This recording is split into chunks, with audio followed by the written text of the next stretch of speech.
Solomon-Baksh of the Police Complaints Authority. They will share information about the agency, its powers and scope, how it relates to the public and police, as well as the range of cases they're working on at present. Listen live this Sunday from 10 a.m. on I-95.5 FM or watch live on the I on Dependency Facebook page or YouTube channel. I on Dependency. We don't just share stories. We change lives. Such a rarity to born in TNT. You could see that as lucky or unlucky.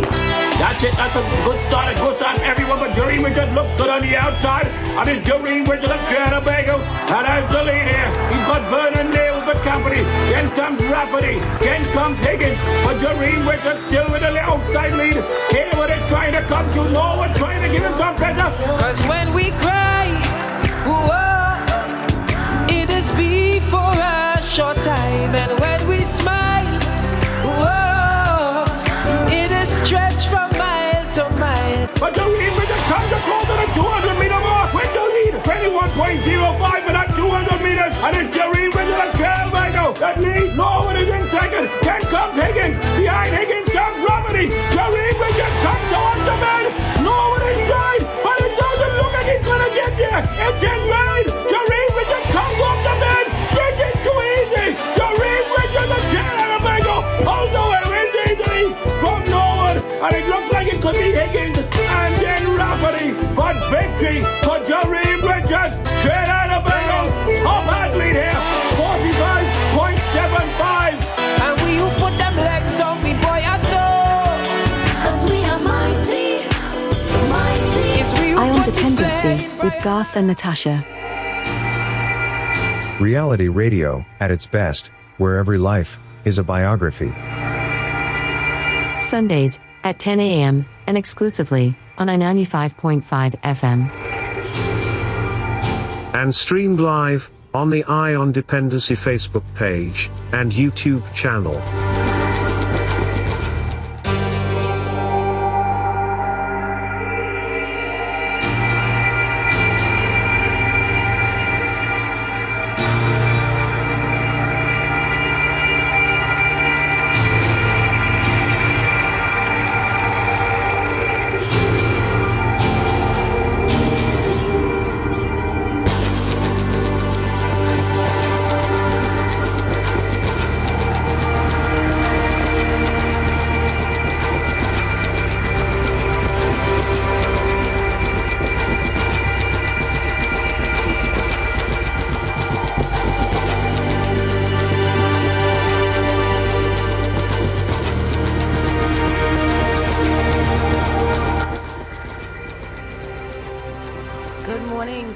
Good Sunday morning to you. Welcome to Eye on Dependency, and thank you very much for joining us on I-95.5 FM and live on the Eye on Dependency Facebook page and YouTube channel. Good morning, Garth.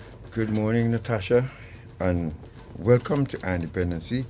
Thank you, folks, for joining us. And in studio, we have none other than the Police Complaints Authority, two very important people in our society, Director Mr. David West and his deputy, Miss Michelle Solomon-Baksh. Lady and gent, good morning. Good morning, Natasha. Good morning, Garth. Good morning to your listening public. It's a pleasure to be here once again when we discuss the important workings and the accountability of the police service. Morning, everybody. Happy Sunday to everybody and to the listening audience. Right. We shouldn't ask you this mundane question about how things going. We know how things are going. And we need to get right into it because people in our society, members of the public, have been calling and asking for your presence. When are you all going to be here? Because, as usual, we don't have a perfect police service, and there would be a lot of things that you will have to take care of, look into, and of course make recommendations. And so you're here this morning, and we're happy for that. Mr. West, the Police Complaints Authority, we know was launched in December 2010. Just to remind the public, the mandate, and of course you give us your opinion in delivering on that mandate, the PCA. Okay. First of all, the PCA, and let me remind the audience, is an independent civilian oversight body. Okay, we are independent of the police, we are independent of the politicians, we are independent of everybody. The sole decision or recommendation rests with the deputy, Ms. Solomon-Baksh, and myself when we do any decision. All right, so, and there's no influence from anybody whatsoever. So in 2010, when the PCA was launched, or the new act was proclaimed, it was an act for people to come and make complaints against police officers regarding serious police misconduct, which is defined in the Police Service Regulations 2007. Any criminal offense against them, they saw themselves, and police corruption. So those are the broad ambit or range of matters we can investigate. And that is what's in the Act, and we cannot go outside of that. So let me just repeat again: serious police misconduct, criminal offenses, and police corruption. Now, over the last 13 years, we have maintained true to that. We have continued with that remit that has not been changed. And just to let the audience know that we've investigated, or we've had complaints of over 4,100 complaints, all right, so far in our existence. From all divisions, or just, will you let us know? Yeah, from everywhere. Okay. And for example, let me just give the audience some examples of what a criminal offense is. It will be like police-involved shootings, it will be like misbehavior in public office, and it will be assaults.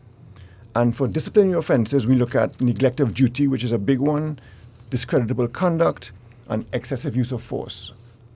So that is what we look. Those are the general areas of what we look at. Garth, that 4,100 complaints, that's all throughout Trinidad and Tobago. So the divisions throughout the two islands, 4,100.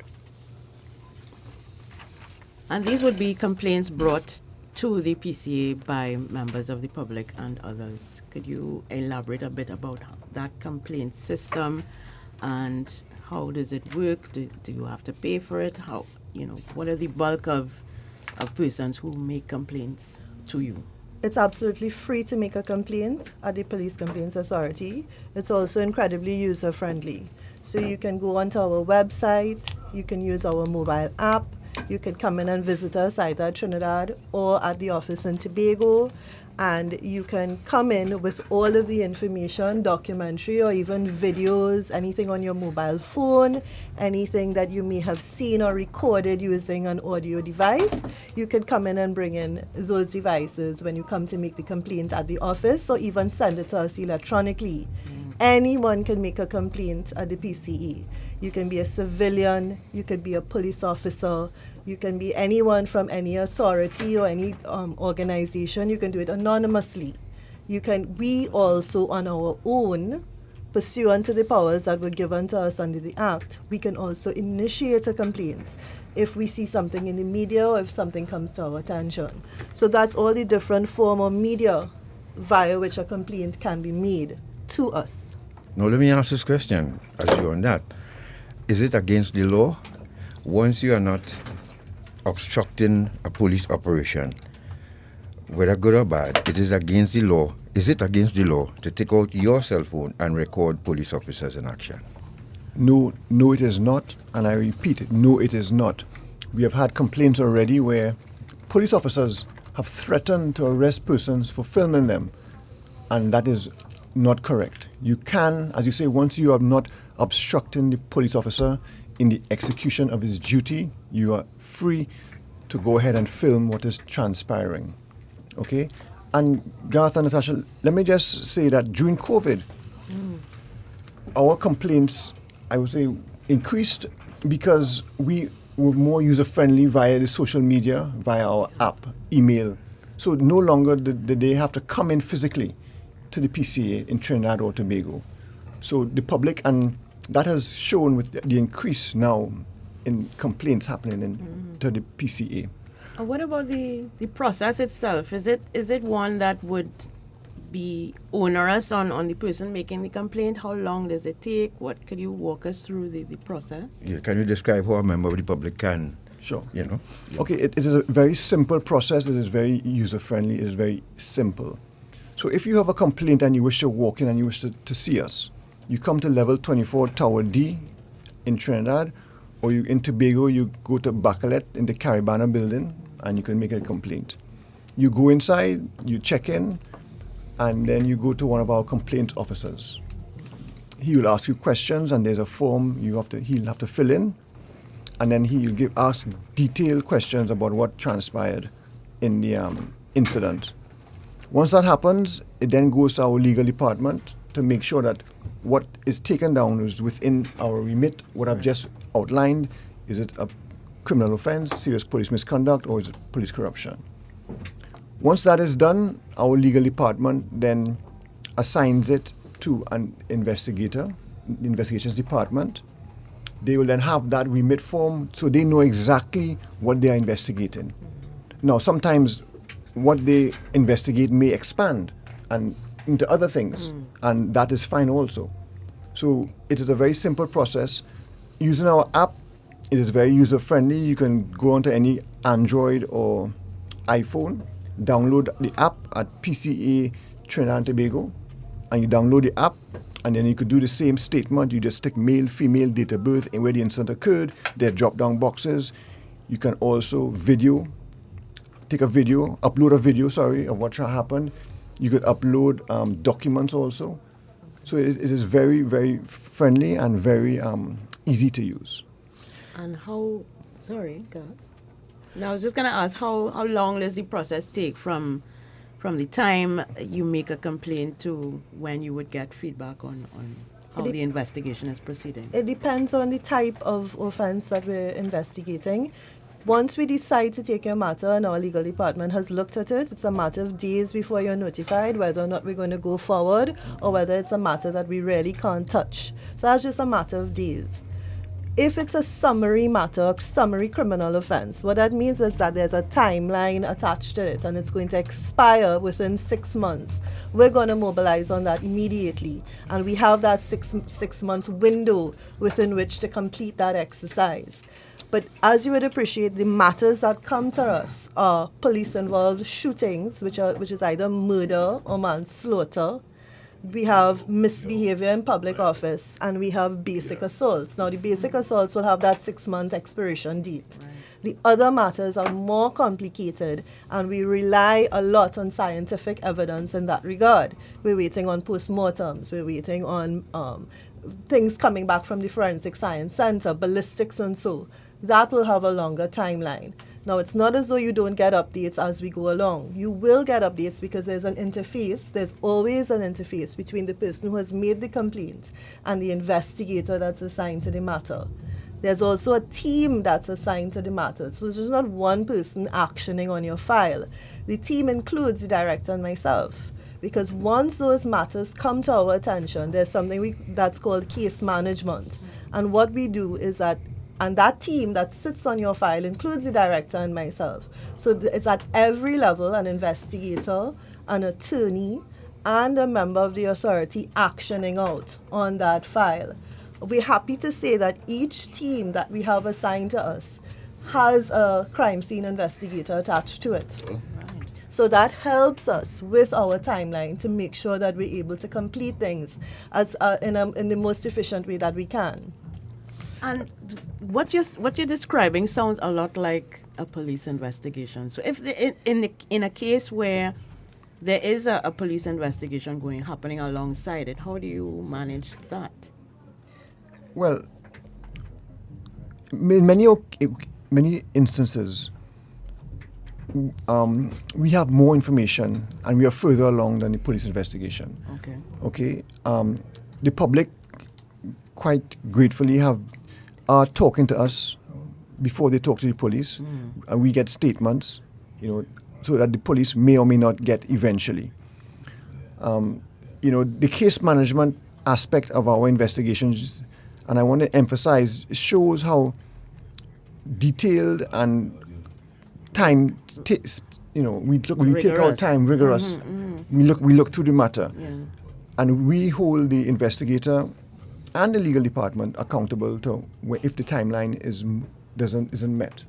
Okay, so we are on top of it, and we know what's going on. Now, many times there are many matters, of course, and I want to let the public know that if you're not hearing any feedback, you can go ahead and call the investigator and ask, hello, what's going on? Or you can write the PCA at info@pca.org.tt and say, my matter is so-and-so, PCA number so-and-so, can I have an update, please? And you will get an update because it comes to the myself and the deputy director's phone, and we will say, well, Mr. Investigator, what's going on here? Why are they not being held accountable or updated?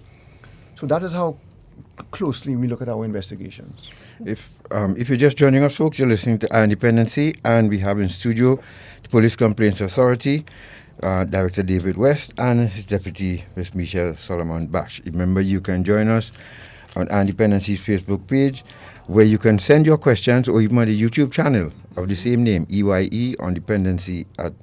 And in the meantime, we can get some of your questions in after we complete our round of questioning with Mr. David West and his deputy. You were going to add to that, Ms. Swash? I was going to say that the Act has given us certain powers because, Natasha, you all were asking what happens when we have these two investigations going on, two parallel investigations going on. And as I said, we have a CSI officer attached to each team, so that helps us in terms of mobilizing at a different rate. And as the director says, it's usually at a quicker rate than what the TTPS does.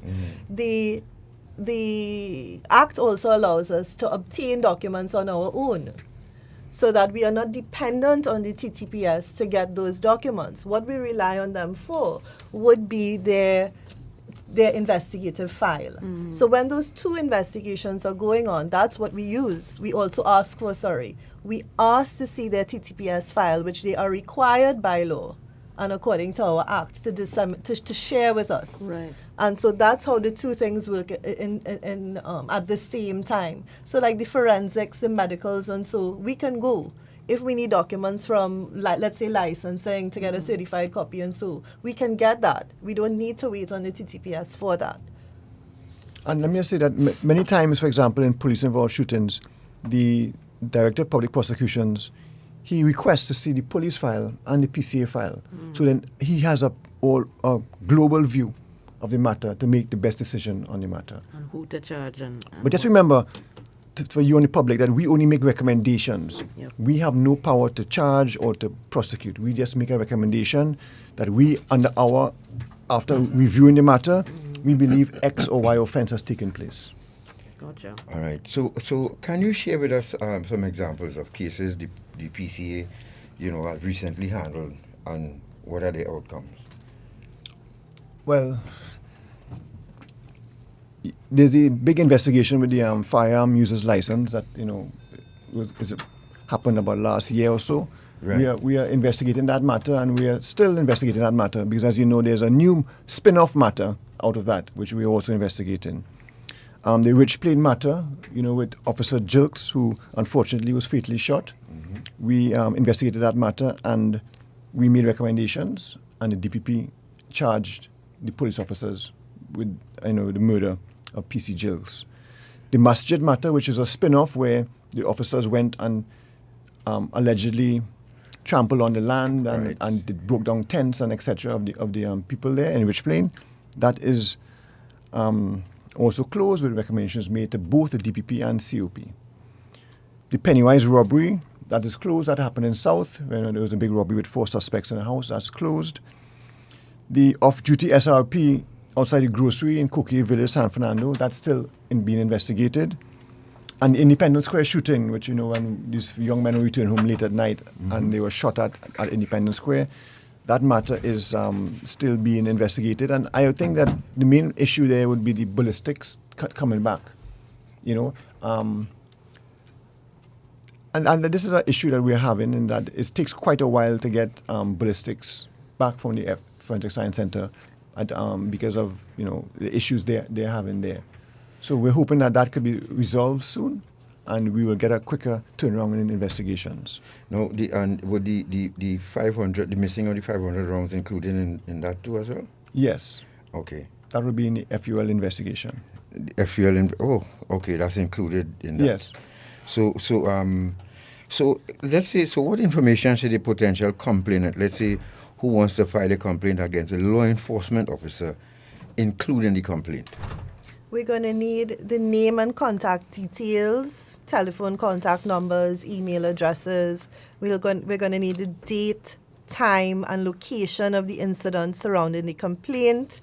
If possible, the name, the rank, the badge number that's supposed to be displayed on their chest, and a description of the officer involved. How tall he is, what's his race, what age he look like, what his hairstyle look like, if he had a tattoo, any discernible mark, any kind of particular ring. Those are the kinds of details that we get. If he had a pot belly, if he was skinny, all those little things, those are the details that help us with identification. A detailed description of the incident and the name and contact details of a witness or any witnesses you might have. And then if you happen to have your medical certificates or the dates you went to the doctor, x-ray, any x-ray photos you may have, or any proof of the damage or the injuries that you may have on you, or an indication as to where you went, so that we would go and retrieve the documents for you. That's our little shopping list. That's where it starts off at. And then it gets more detailed as we move along, depending on the facts. Okay. I was just going to ask, have you found that people are forthcoming with a lot of those details? Because I would imagine they're very important. Yes and no. As the organization has gotten older, and as technology has gotten better, and as people have become more empowered and more educated and more, the more information we have out there, you realize that people come with a little dossier, they come with a little envelope, and they have a lot of documents that they have compiled. There's still a lot of people that will forget to do certain things. Some people don't even have an ID card or a driver's permit, right? So you still have that. I would say that that's a marginal number. But you find now that complainants are being a lot savvy. They come with their court documents.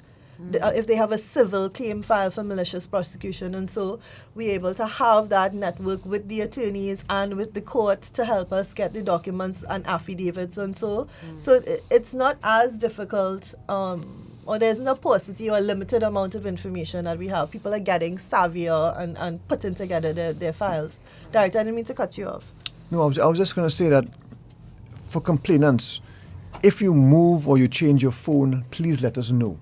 Many times, complainants file a complaint, they give us a number on it, and the phone gets lost, damaged, whatever, and we cannot reach them. And then, we unfortunately will have to close the file because, we think that you're no longer interested. But that may not be the case, because you may have just lost your SIM card and you replaced your phone and you didn't tell us. Little things too that they remember, and I think it's useful for the public to keep in mind. When you go to a police station, ask for the officer's name, ask for their regimental number. The officers are supposed to be displaying their identification number, and they are required to identify themselves to you by their badge number. In addition to that, when you go to the station, you make a report, you get a receipt. You get a receipt with your number and the officer who's assigned to your matter. And now we find complainants not only insisting on that, but they come with their wad of receipts. They come with their documentary proof. And even if they lost it, most complainants are actually taking photographs of it and storing it on their phone, so that that information is not lost. And we're able to know who the assigned investigator is to your matter, so we can investigate that person. But even if you go to the police station and they say they don't have any receipt books, let them use a copybook. Write out the receipt for them. Let them stamp it with the TTPS stamp and sign it and date it. And that is just as good. So don't let the police tell you they don't have any receipt books. There's a means of taking a receipt. There's no law saying a receipt must come from a receipt book. No, but what about lodging, documenting complaints? They're still writing that down, or they have computers now to do that? From my experience, they're still writing it down.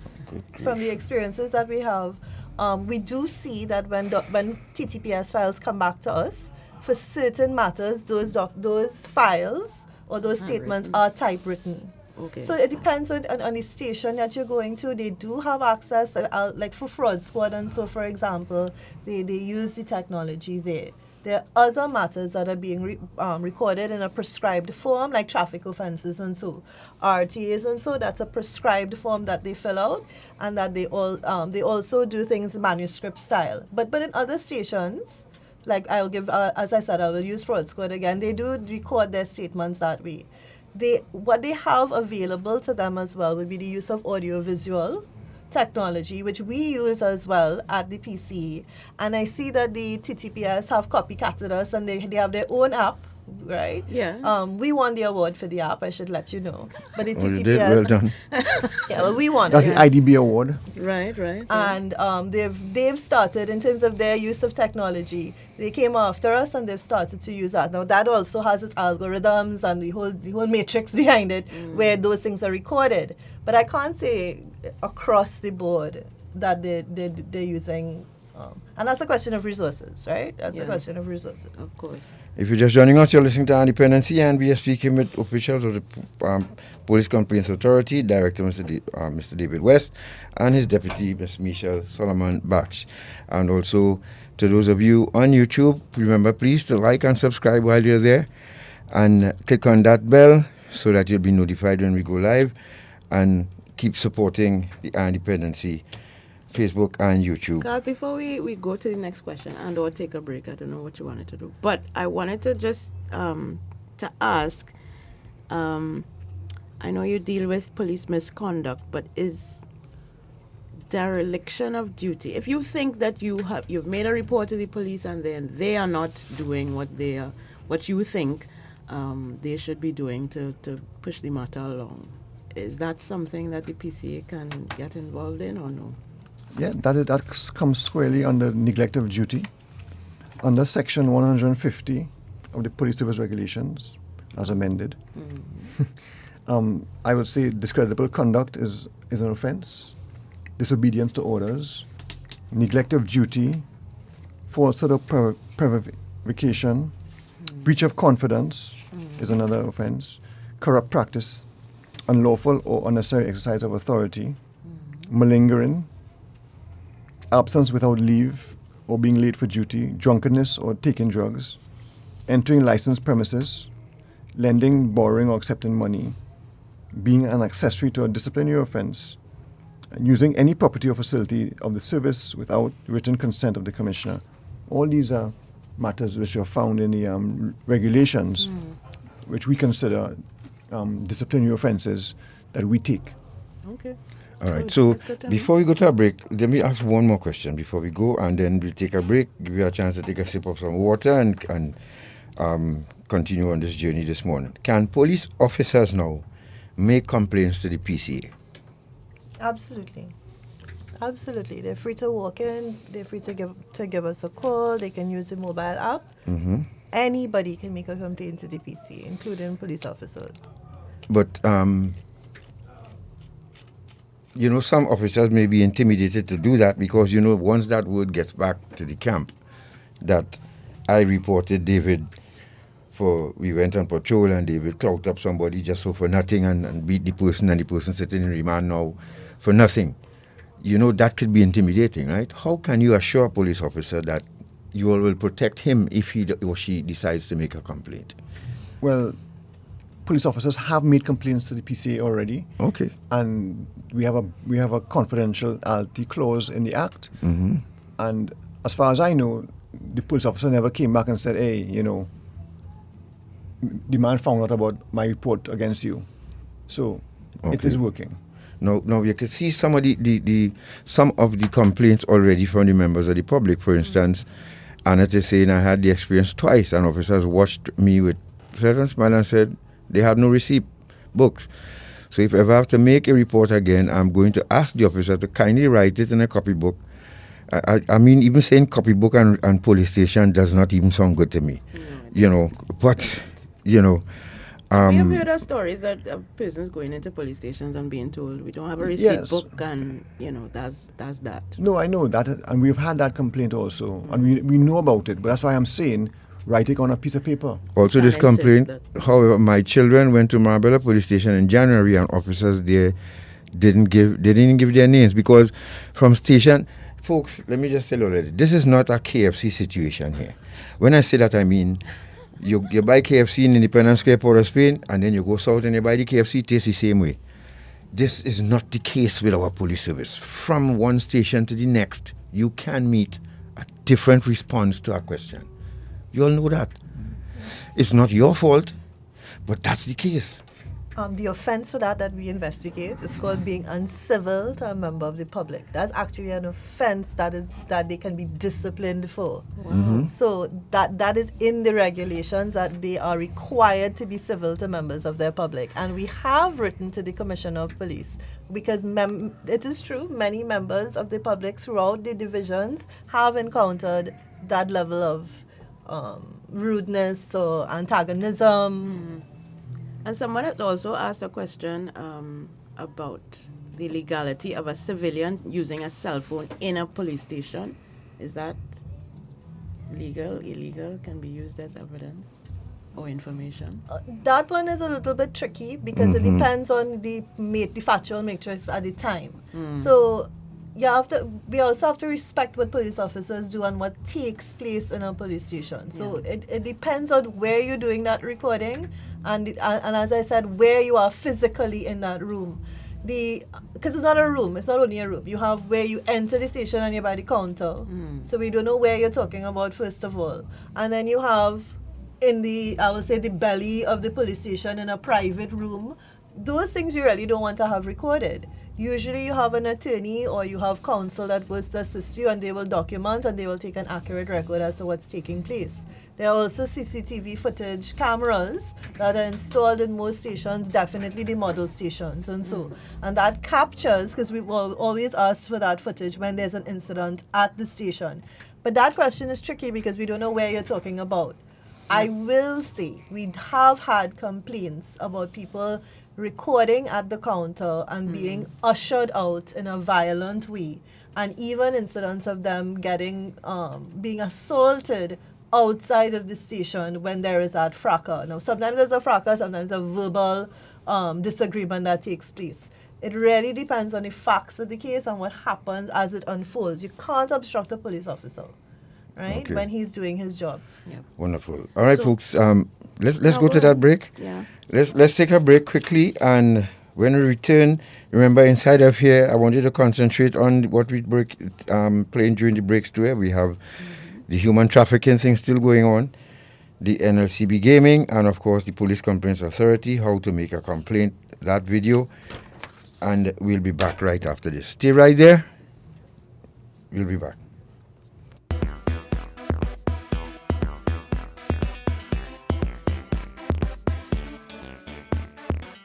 Ah boy. Feel like going to buy myself a senorita tonight. Nah. You know you might be promoting slavery.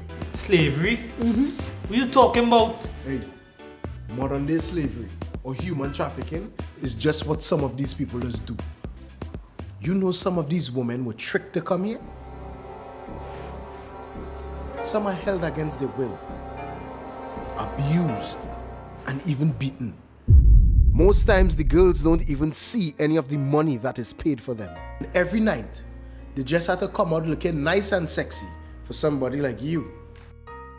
Human trafficking is a serious problem and a serious crime. Persons who solicit commercial sex services may be contributing to human trafficking. A message from the Counter-Trafficking Unit of the Ministry of National Security.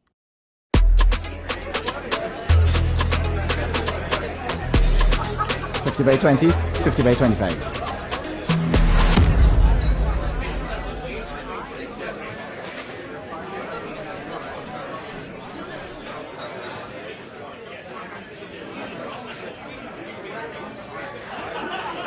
This is Kyron Pollard. When you play, do it the legal way. Don't bet on illegal gaming. I'm an investigator with the Police Complaints Authority. Are you unhappy about the way you have been treated by the police? It's easy to make a confidential complaint via the PCA app or www.pca.org.tt. Select Complaints. Upload pictures, video, audio, or attachments. Select Incident Category, Incident Location, and Incident Description. Click Submit. You can also submit a complaint anonymously.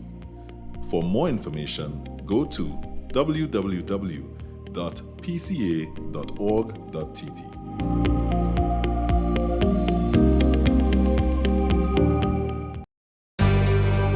Eye on Dependency with Garth and Natasha. Reality radio, at its best, where every life is a biography. Sundays at 10 a.m. and exclusively on 95.5 FM. And streamed live on the Eye on Dependency Facebook page and YouTube channel.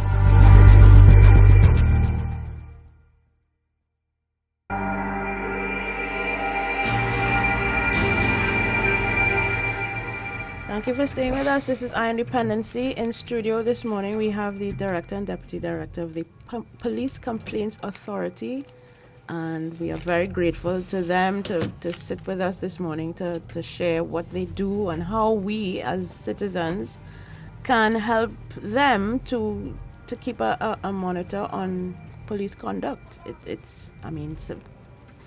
We are bombarded with a lot of, stories about how police conduct themselves out here, and it is within our right as citizens to hold them accountable, and the PCA is the agency that is doing that on our behalf. Now, folks, do investigators visit complainants at their location? I make a complaint and it requires some personnel coming out to my location. Do you all do that? Yeah, Garth, we do. But before we go on, that has been troubling me a bit about the police officers not giving the receipts to the public.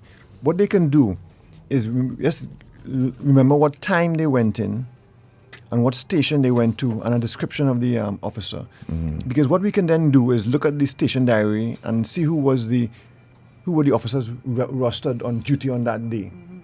And then from that, we can move forward with that complaint. All right? Because I think we should really have to start clamping down on that kind of behavior when officers know very well that they can give a receipt otherwise than via the receipt book. So yeah, Garth. So coming back to your question, so the investigator will visit the complainant. It has happened before, sometimes if they're elderly or they can't make it into Port of Spain, we will go and visit them. And also their witnesses, we will also visit their witnesses. Many times we visit the location of an incident. And we also visit the stakeholders to get more information, for example, the police stations, the hospitals, anywhere that can assist us in the investigation, we do go to. We serve the police officers with the documents. If it's a defaulting officer, we serve the defaulting officer the document and he has to sign for it. And we visit stations for various different things. So that is what we do, and we do other things. What we do what is necessary to complete the investigation. No, I've seen something here. Maybe you all have to pay a visit here. Go back up, Gary. No, go back. Scroll back down. So perhaps you say up or down. Yeah. To the top. Go back to the top. Oh. No, this question came in to the police complaint. These two senior farmers of Grab Road, Farmer Shagram, must have a complaint. Neglect of duty by the Carnage Police. We are faced presently with the police having a problem issuing and implementing court order instructions. The police is requesting information that was presented to the court. It is clear that this is their way of delaying the process of implementation. As the person went on to say, we do not need to. Could you scroll up, Gary? What do we need to do to have the instructions of the court executed? Okay. How can you advise this? How can you advise? It seems like they have some documents and other information that. Well, they need to be very careful. First of all, in a matter, I can't read. It's a little too far for me to read that clearly. Yeah. So you'll forgive the eyesight. But when you get orders from the court, you also have an attorney, as you're saying there, the attorney is there. Yeah, Mhm. that's the attorney that would have filed for you.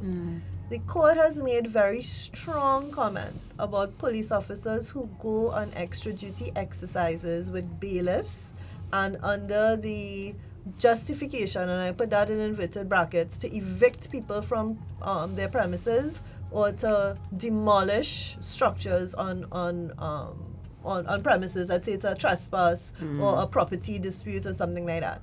The court has made very, very strong comments about the appropriateness of that. So those court documents, I don't have the opportunity to read those documents, and I'm reluctant to advise if there's already an attorney on record for it.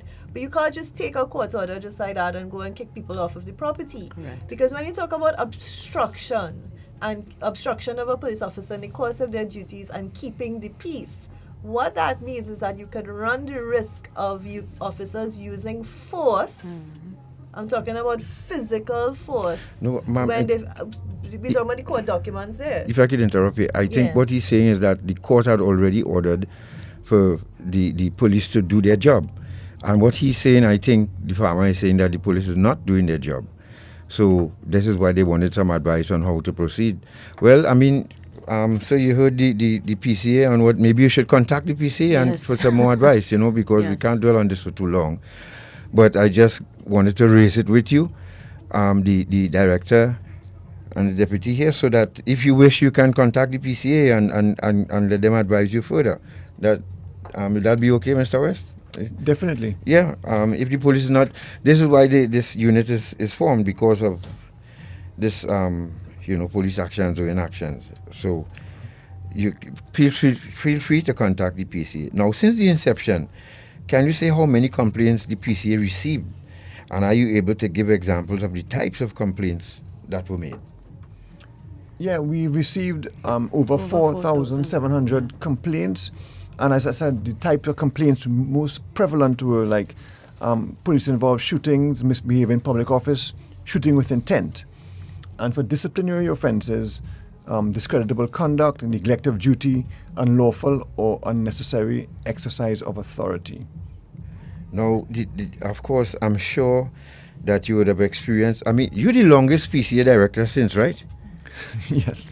You have been, right? Yeah. Because I know there are a number of PCA directors who just threw up their hands and say, No, only one, Justice Lucky, and she was elevated to the bench. Right. So that was after 2 years or so. So there's only been 2 directors. So how long have you been in the chair now? Have you been? 8 years almost. 8 years. Now, you would have experienced challenges or obstacles that the PCA has faced. Let's talk about that since you have been director.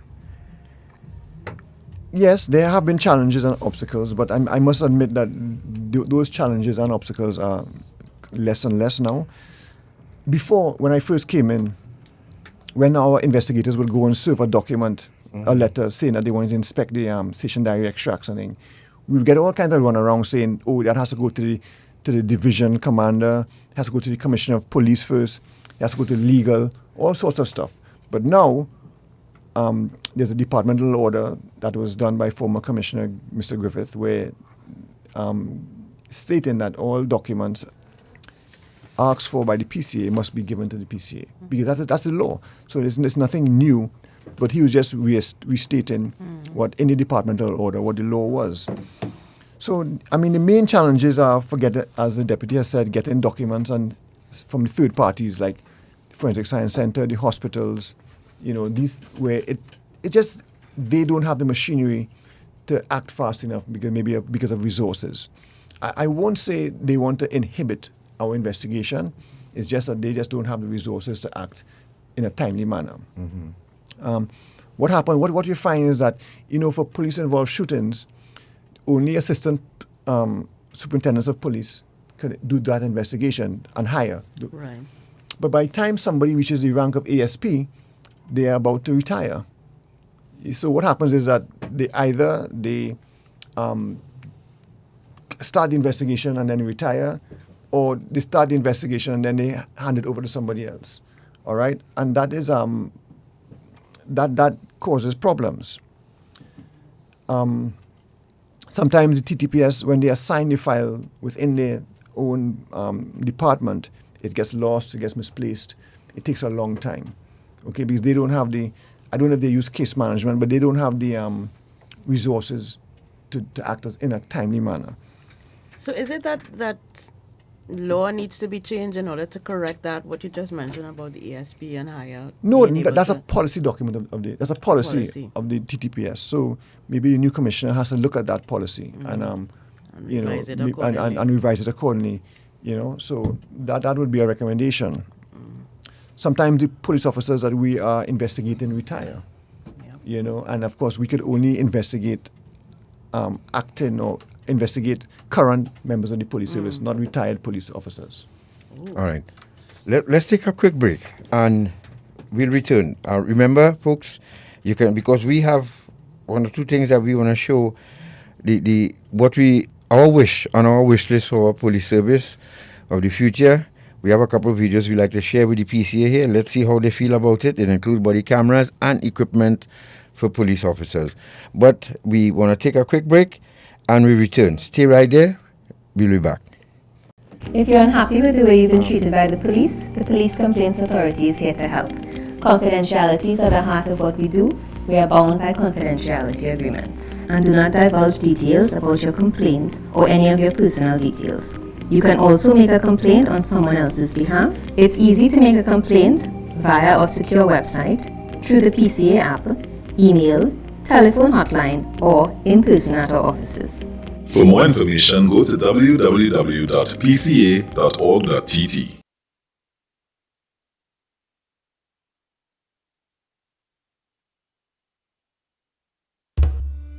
Slavery, a terrible time in our history. The kidnapping, buying and selling of people for profit, the exploitation of another human being. It still exists today. It has a new name: human trafficking. Anyone can be a victim. There is forced labor, sexual exploitation, and domestic servitude. Human trafficking is a worldwide problem and an emerging concern for us here in Trinidad and Tobago. If you know of or suspect human trafficking activity, call the Counter-Trafficking Hotline at 800-4CTU or 800-4288. Human trafficking is a crime. Identify it, report it, stop it. A message from the Counter-Trafficking Unit of the Ministry of National Security.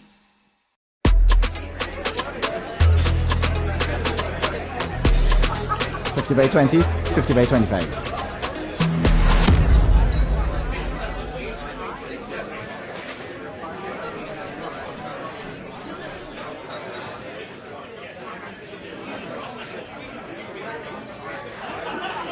This is Kyron Pollard. When you play, do it the legal way. Don't bet on illegal gaming. Ion Dependency with Garth and Natasha. Reality radio, at its best, where every life is a biography. Sundays at 10 a.m. and exclusively on 95.5 FM. And streamed live on the Ion Dependency Facebook page and YouTube channel.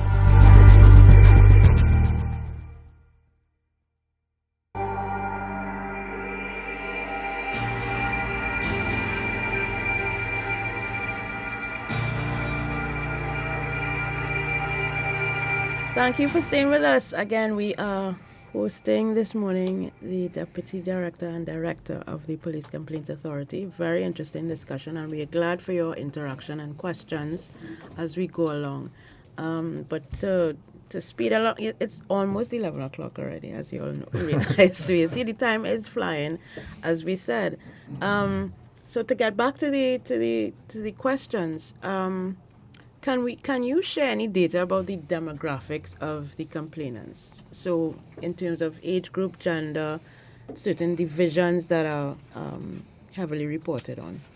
All right, so what the data we'd like to share with you will be for the period, let's say October 2021 to September 2022, that period.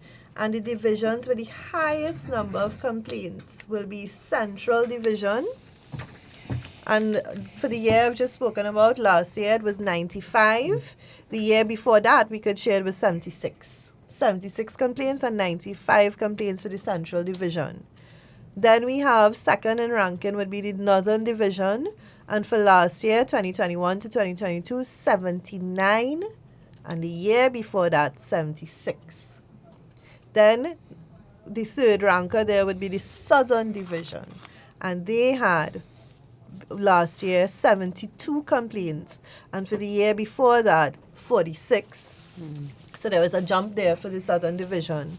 And then for Western, last year we got 67 complaints, and the year before that was 38. So that's a notable jump there for those divisions. So those 4 divisions feature very frequently in terms of number of complaints we get. Even for gender, in terms of percentages, I'd say our statistics show that 65% of the complaints come from men, and then 35 come from the females, from that sector of society. And what do you attribute the increase in reports to, or complaints to? Have you determined what that could be? Is it that more people are becoming aware of the services that the PCA provides, or is it that more police officers are misbehaving?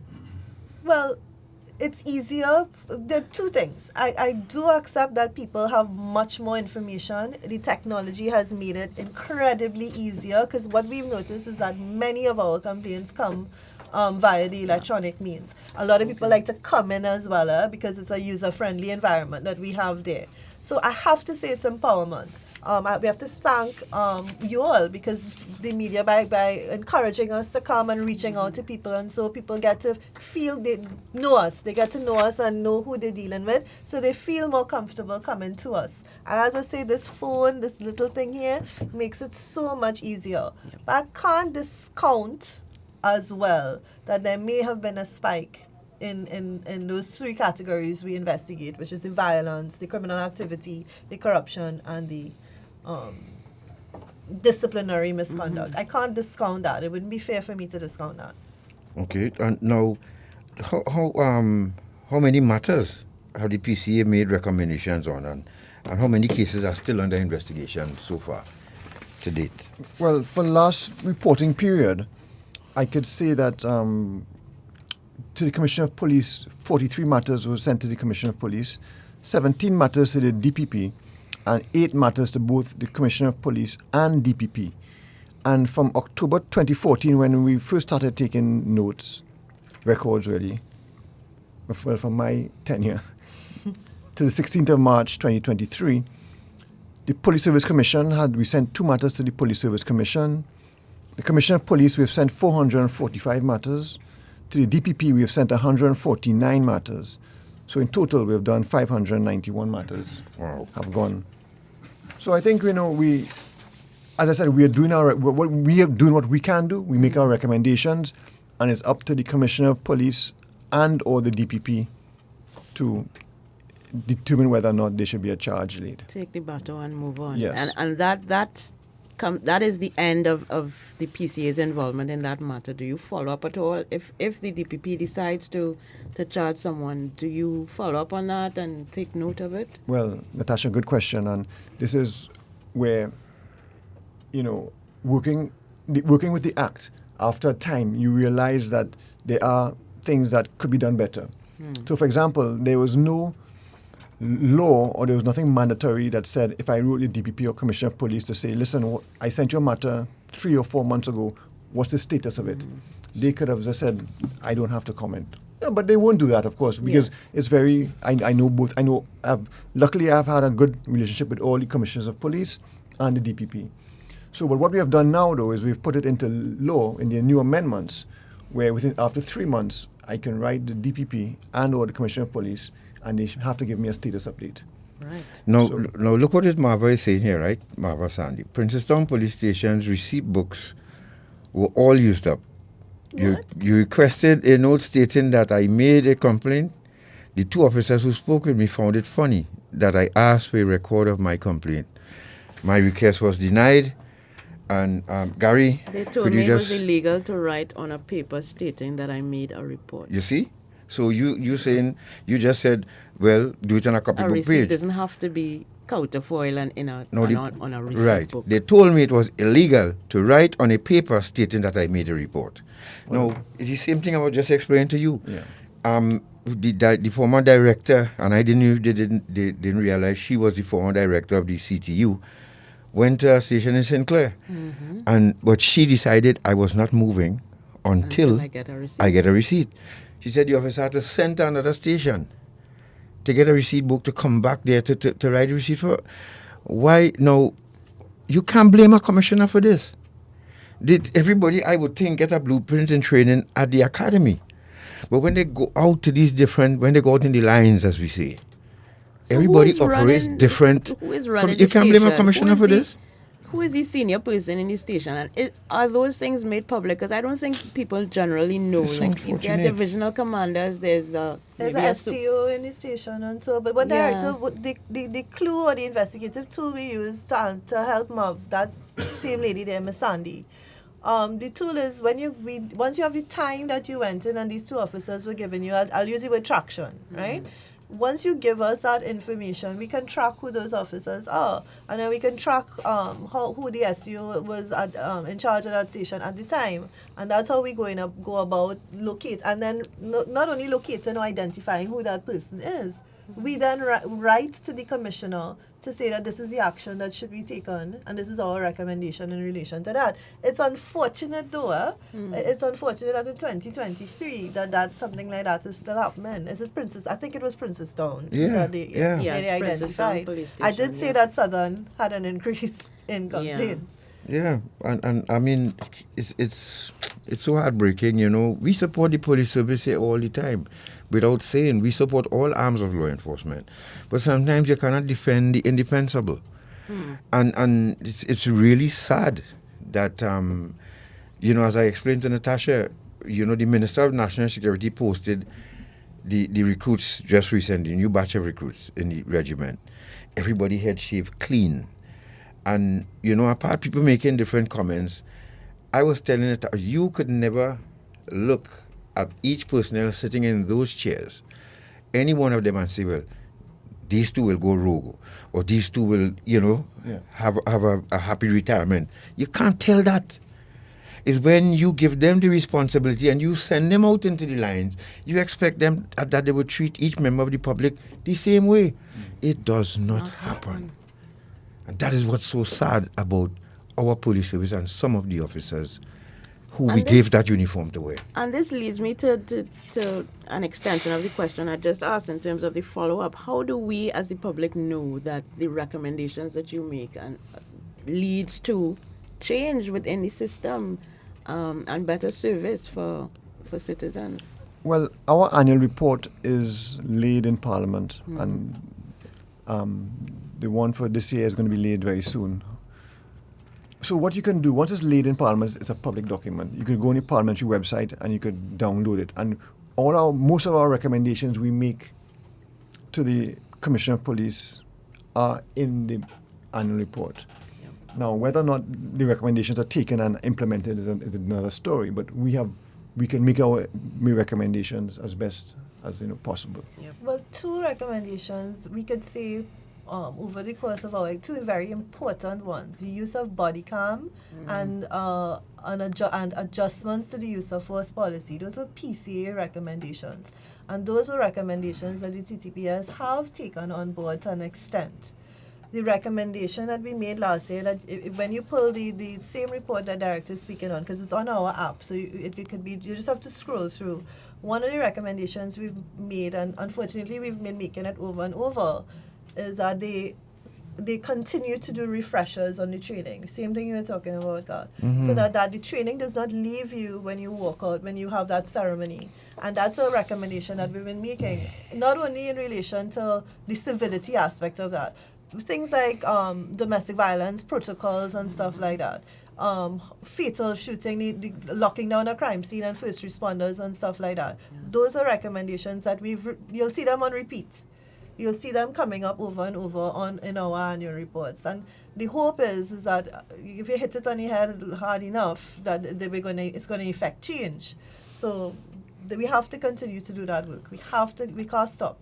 If you're just joining us, you're listening to Independency, and we are speaking with Director of the Police Complaints Authority, Mr. David West, and his deputy, Ms. Michelle Solomon-Baksh. Before I ask the next question, do you all envision the PCA, just like the Victim and Witness Support Unit and all of these, do you all envision having, I know this might be a stretch, but do you all envision having an office at every police station in this country that you could go direct, so somebody from that station, you can go directly to that station, let them direct you to the PCA's office, and you have someone there. The purpose, God. No. If they're in the police station, that's why they have a professional standards bureau. I know, but I was just, brainstorming on how to make it easier for the public. So, okay, scratch But that. I would say, but to be fair to the TTPS, they give at the stations they give them PCA forms, They give them. They give them PCA. But you can get a PCA. We can ask them, and we actually have when we look at the form, when we ask the complainant, where you got the form from, so and so. We get it from the station. Okay. Well, we got the referrals. So they are the.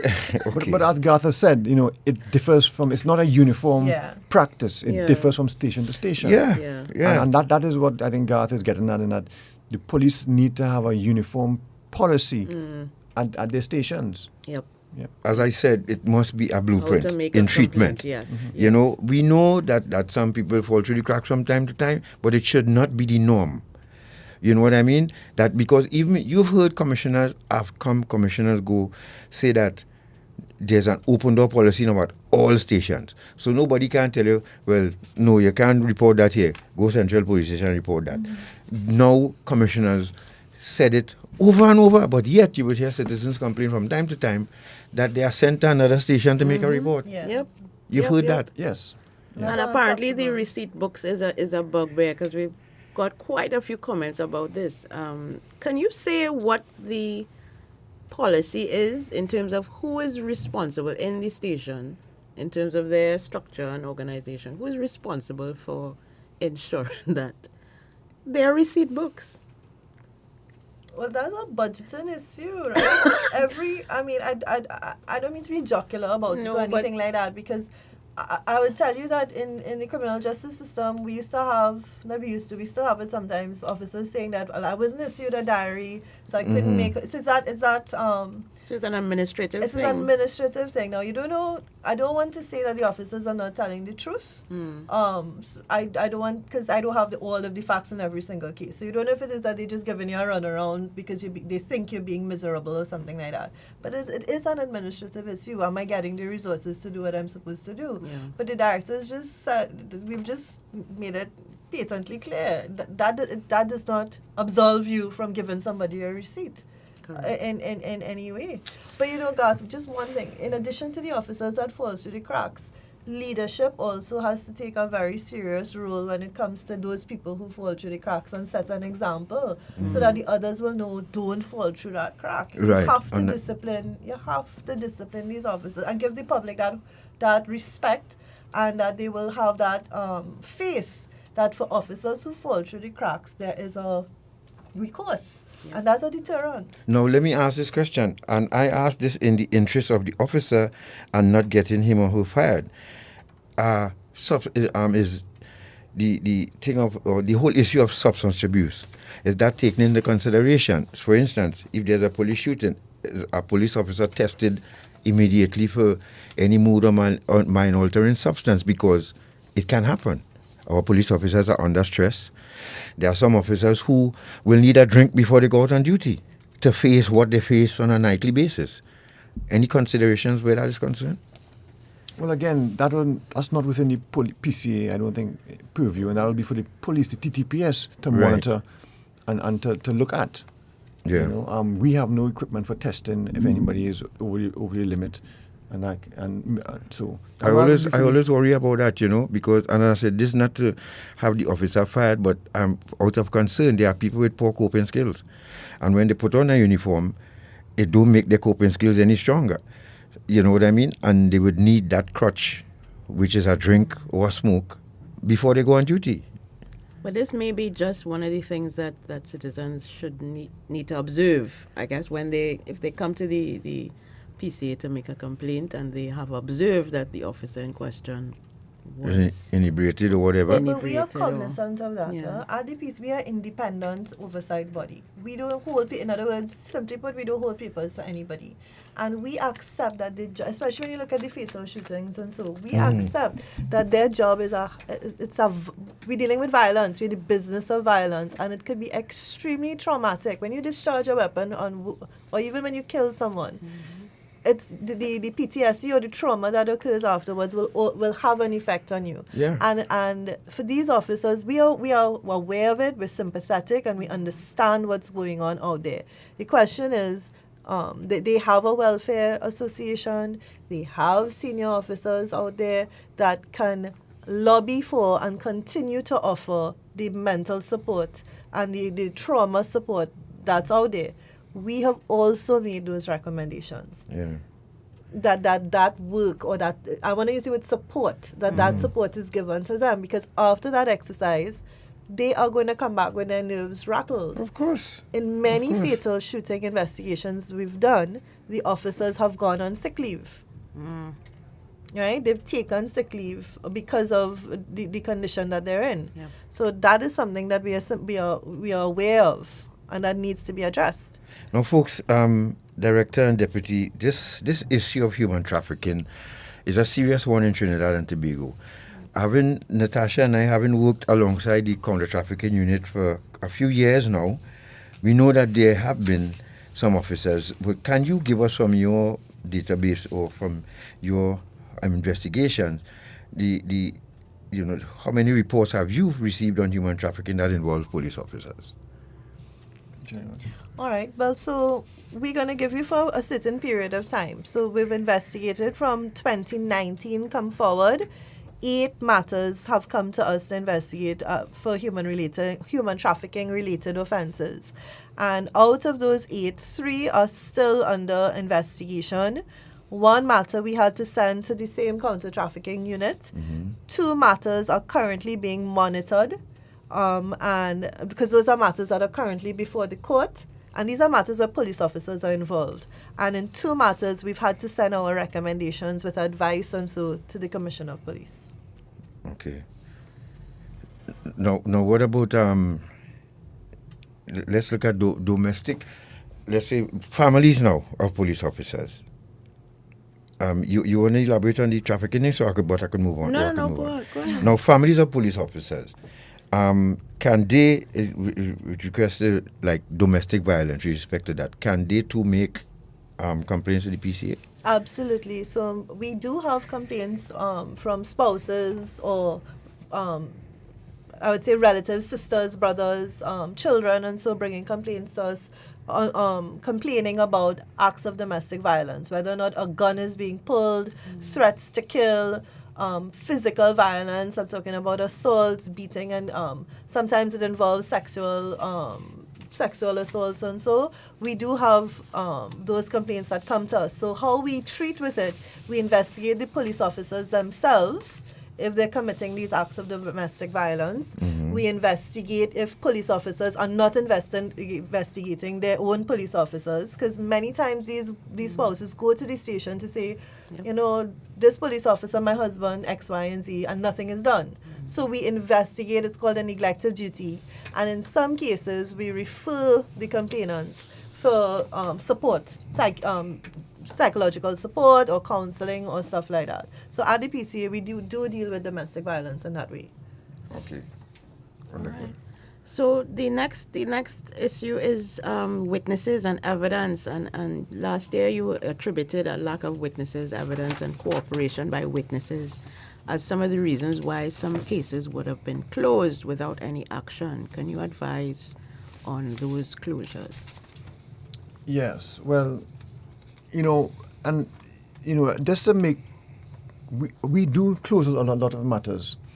So I want the police to understand and the public to understand that, as the deputy said, we are an independent body and we don't hold a brief for anybody. So although we send matters to the DPP and COP, we also close a lot of matters. And we close matters because the complainant wishes to discontinue the investigation. We close matters because when we have done the investigation, there was not the evidence to support the allegation.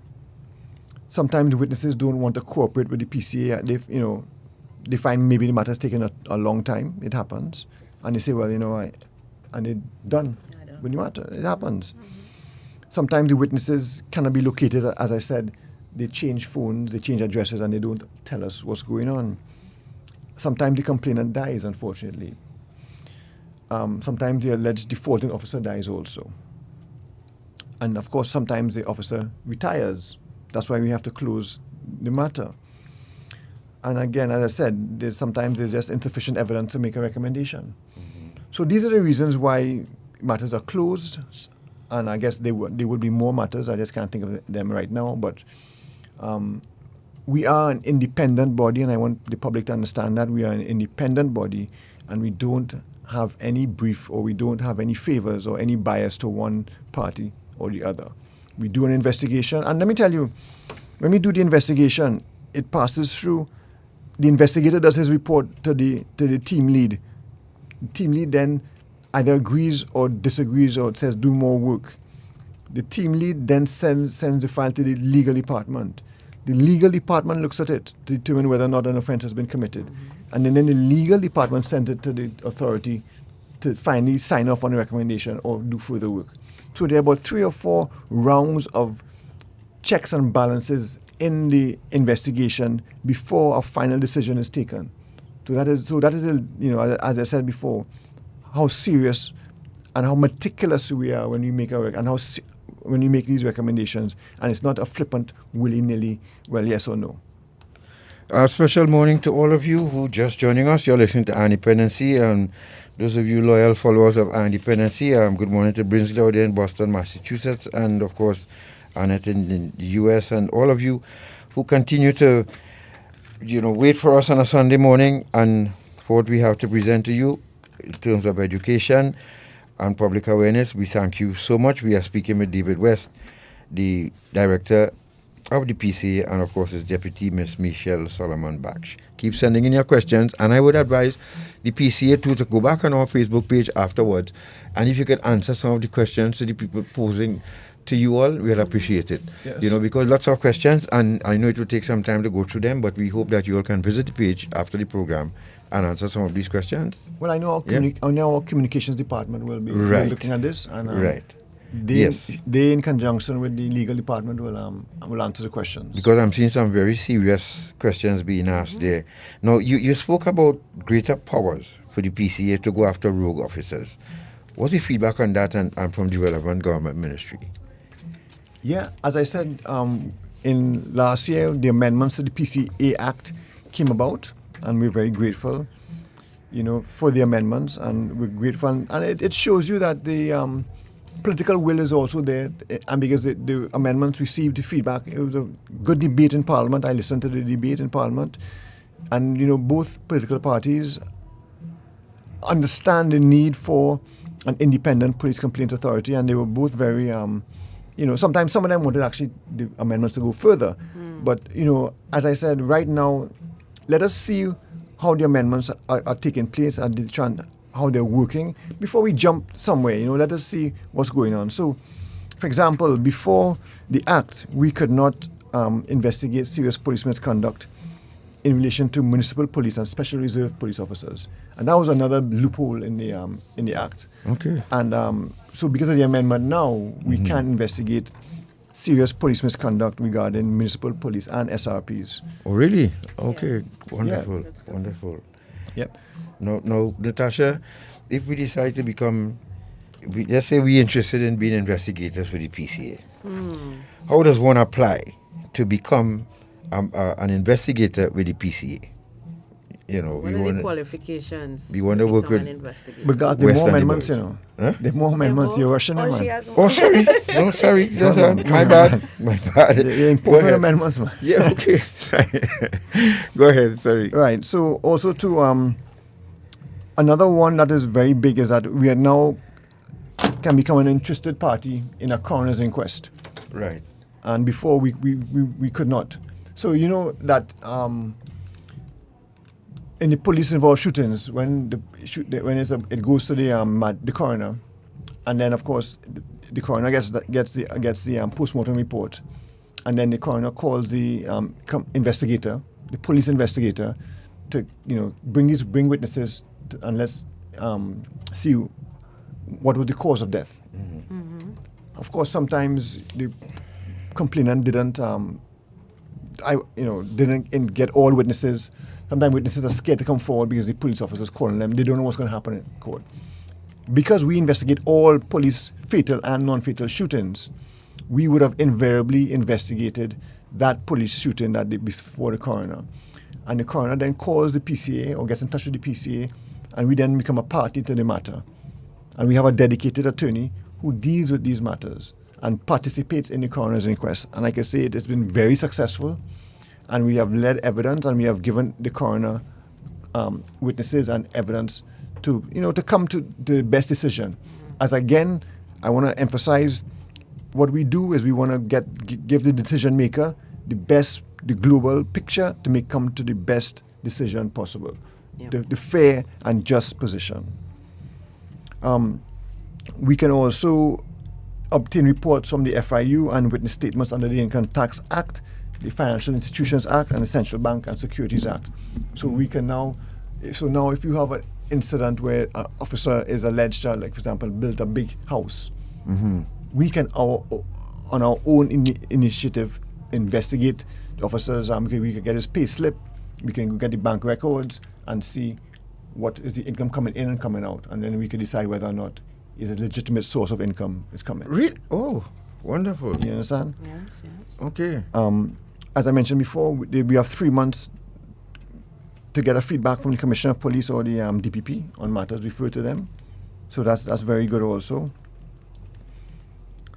And again, we can make recommendations for the disciplinary proceedings against Special Reserve Police officers and the municipal police, and we could also give advice regarding municipal police and SRP officers. So those are some of the amendments, and I say that the amendments have been very handy. We've been using them, they've been working, and our reach now has expanded. Our investigations have expanded also. Do you have a large staff, Mr. West? Yes, large, yes. We have 62, I think, at last was 62 staff. Okay. We have 25 investigators, 8 attorneys. We have administrative staff, all finance of them, staff. You have police officers among them, or all of them are civilians? No police officers. All of them are civilians. Right. And that's the law. Yeah. That's not by choice, that's by law. Now, I was just going to ask about the public or the publicized, what do I want to say? The public relations aspect of what you do in terms of alerting the public to these amendments and how it impacts on your work, how you publicize successes, quote unquote, that you would have had, and those kind of, how does that, is that prescribed by law, or is that, how do you all handle those interactions with the public? Well, we do it via the annual report is one. Right. Which is laid in Parliament, and that is mandatory under the law. We have to, every year we do an annual report. We also have, we do outreach programs. Okay, like this is an outreach program. We're happy to come on radio to explain what we do. We actually did a lot during COVID, and we do a lot of video, Zoom outreach programs. We're planning one now, another outreach program. We do in Trinidad and Tobago. Okay. So that this is how we go about doing it. And you're free to comment as well about matters that you're currently investigating, or well, no, just for confidentiality. We don't go into details. Right. But we know, for example, police involved shootings. We investigate. We can draw reference to a matter. We can give an example, but we cannot give a name of the matter that we're dealing with. Well, what we also do, you can't prejudice a matter that's currently before a tribunal or before the court. So what we do, as best as we can, is every quarter we publish the referrals that we've sent to the DPP and to the commission, so that the public can read. They can read every fact scenario for that quarter. and we update it. So what you're going to get, and as everything is so easy. Where we find, tell them. You go on the website. You just go on the website, and everything is touch now, right? So you just touch something and you get in. That's the world we're living in.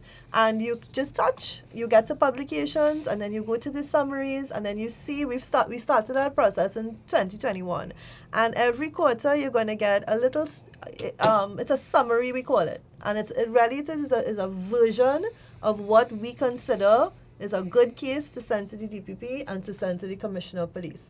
And sometimes when you read this, as I talk about empowerment, you realize, hold on, this is a wrong that happened to me, and this is something where the PCA can take action, and the DPP can run with it, and the COP can run with it. So we encourage you, when you said how we let people know, we put it up, and we talk about it as much as we can without prejudice in the case. Yep.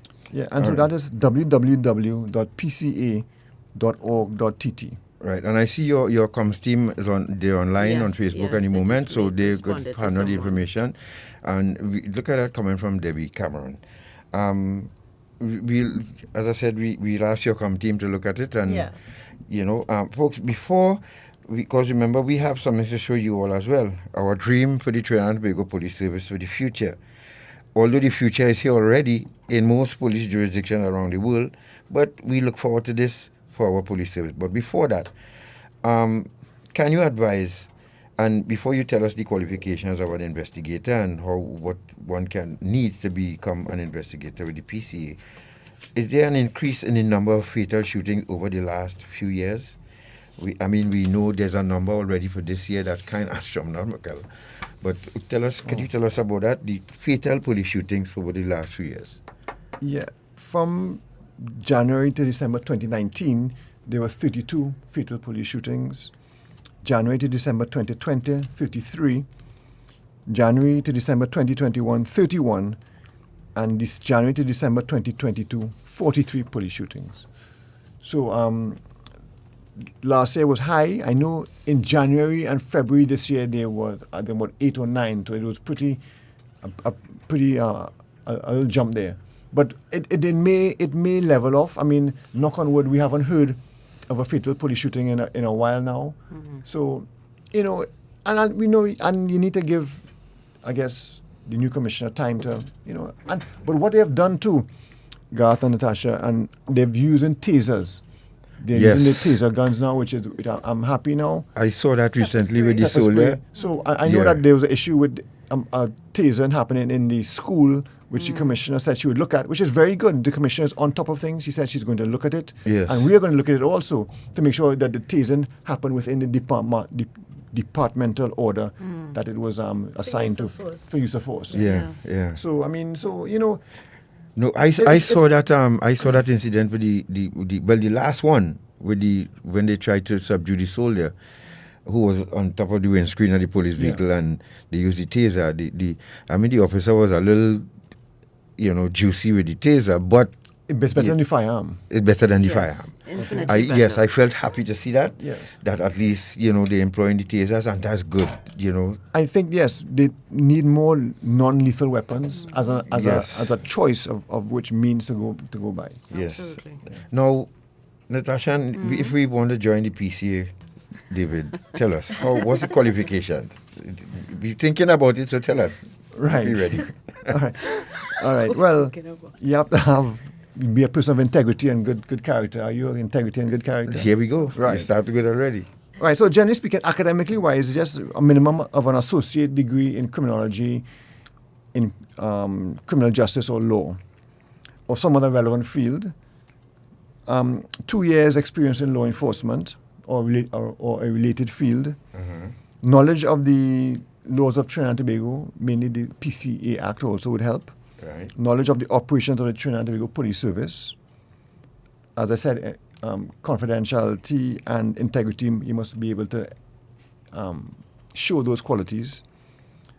So you have to have a good interviewing and technique, it'd be an interrogation techniques. And I guess good interpersonal and communication and written skills, And of course, during the interviews part of the session, you get a feel whether or not this person would be a good fit for the PCA. So what about a degree in street sense? a degree in. She says. From the college. She we says want no. that. School We of want Hard that too. We want that too. But let me tell you, we have taken persons who had no knowledge of law enforcement or experience in law enforcement, and they have excelled. They have done very well in the PCA, as all investigators, because they go through a period of training, a probation period, right, where our senior investigators train the younger ones, and it has worked very well. A mentorship program, and it has really done wonders, and I'm very happy and very pleased with all the investigators and all the staff at the PCA. Have done. Is there age limit? An age limit? No. We are equal opportunity here at the PCA. Really? Yes, we have no age limit. I mean, you have to be fit and you have to pass a medical. Yeah. That's what he was. But we're also proud of the fact that we have a CSI officer attached to each member of our team as well. And there's a training that comes with that. So they're trained in firearms, they're trained in the in crime scene investigation, and so handling exhibits. They're trained in using audio visual, and even those who did not have the training, you get that when you come here to the PCA. So that's our homegrown investigators in the audio visual technique and the strategies of interview via audio, using the machinery and the equipment available to you. So we have a wide cross-section of expertise. Also, too, we avail the investigators to both local and foreign training when available. Lovely. So they kept up with the most recent techniques, etc. Right. So, Dash, we could close off here now with one more question, right? Yes. What are your plans? Tell us your plans for this year. Well, I think 3 or 4 years ago, no, about 5 years ago, when I was in my first term as director, we held a conference in Trinidad, a local conference with all the Caribbean islands, entitled "Challenges and Benefits of Oversight Bodies and Civilian Oversight Bodies." In Trinidad, which is very well attended. And what I want to do now is I want to expand on that, because, a lot has happened within 5 years, right? I want to do it, I won't do it in person like before, but I'll do it via Zoom, because technology is there. And we get all the islands, Barbados, Jamaica, Guyana, St. Vincent, get the islands to participate. And let me hear what their view of civilian oversight is, because it's only in Guyana, Trinidad, and Jamaica where there's a PCA, a body like that. The other countries still have police officers investigating police officers and reporting to a civilian body. Right. So I'm trying to, and I would like it to evolve where all the islands have a smaller or similar type of a model of a PCA. I mean, Indicom and Trinidad are the landmark. The landmarks or the shining lights in the Caribbean, if I would say that. Barbados is coming along. Barbados recently signed in this first conference.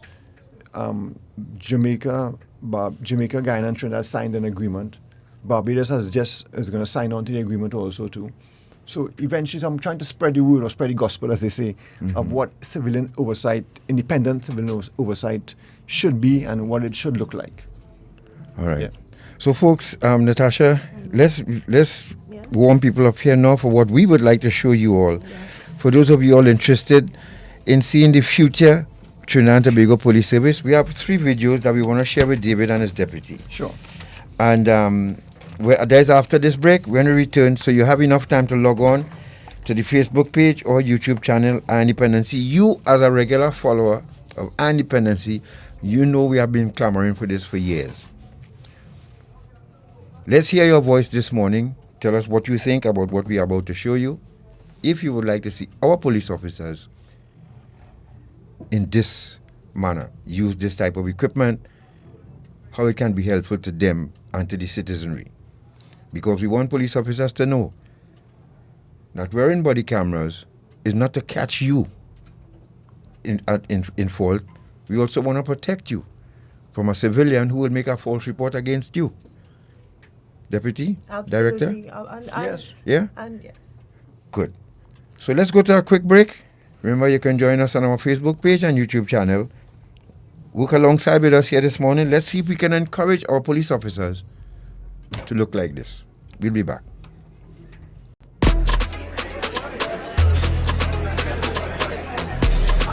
$50 by 20, $50 by 25.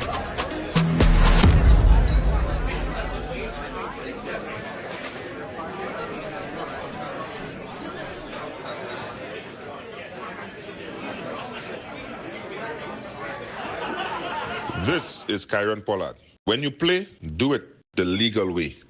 Don't bet on illegal gaming.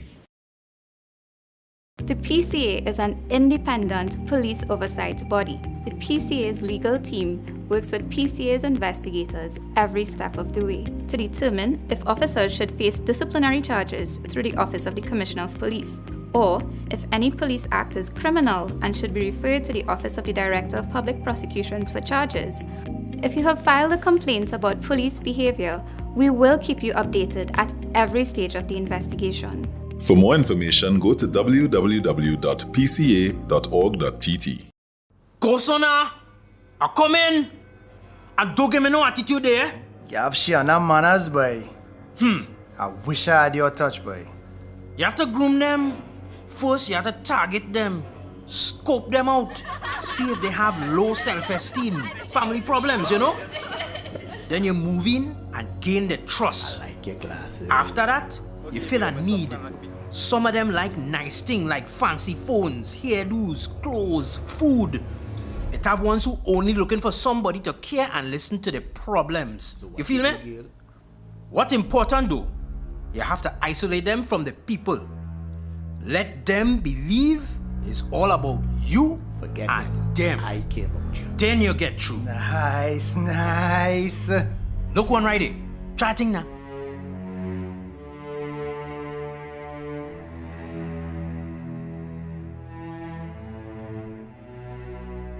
A message from the counter-trafficking unit of the Ministry of National Security. Eye on Dependency with Garth and Natasha. Reality radio, at its best, where every life is a biography.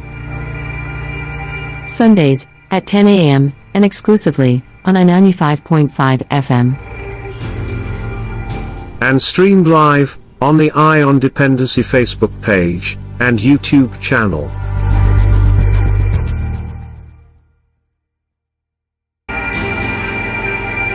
Thank you for staying with us. We are in the final half hour of Eye on Dependency this morning, and we are talking to the Deputy and Director of the Police Complaints Authority. And now we kind of switching gears to let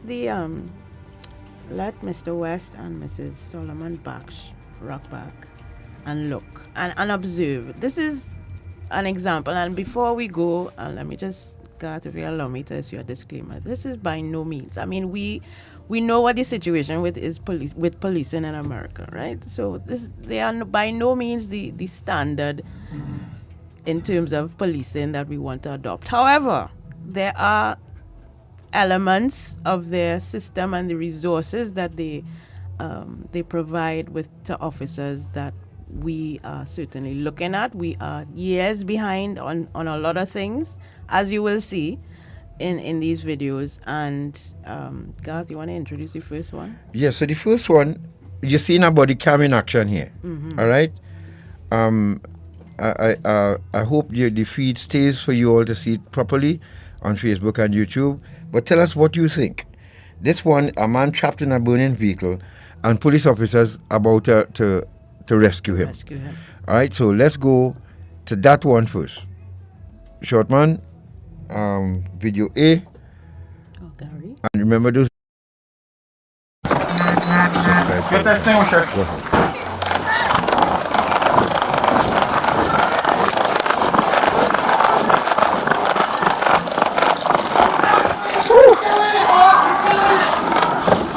Right, so those of you on radio, what we just have here, two officers, body cameras, capturing every single thing that's happening right now.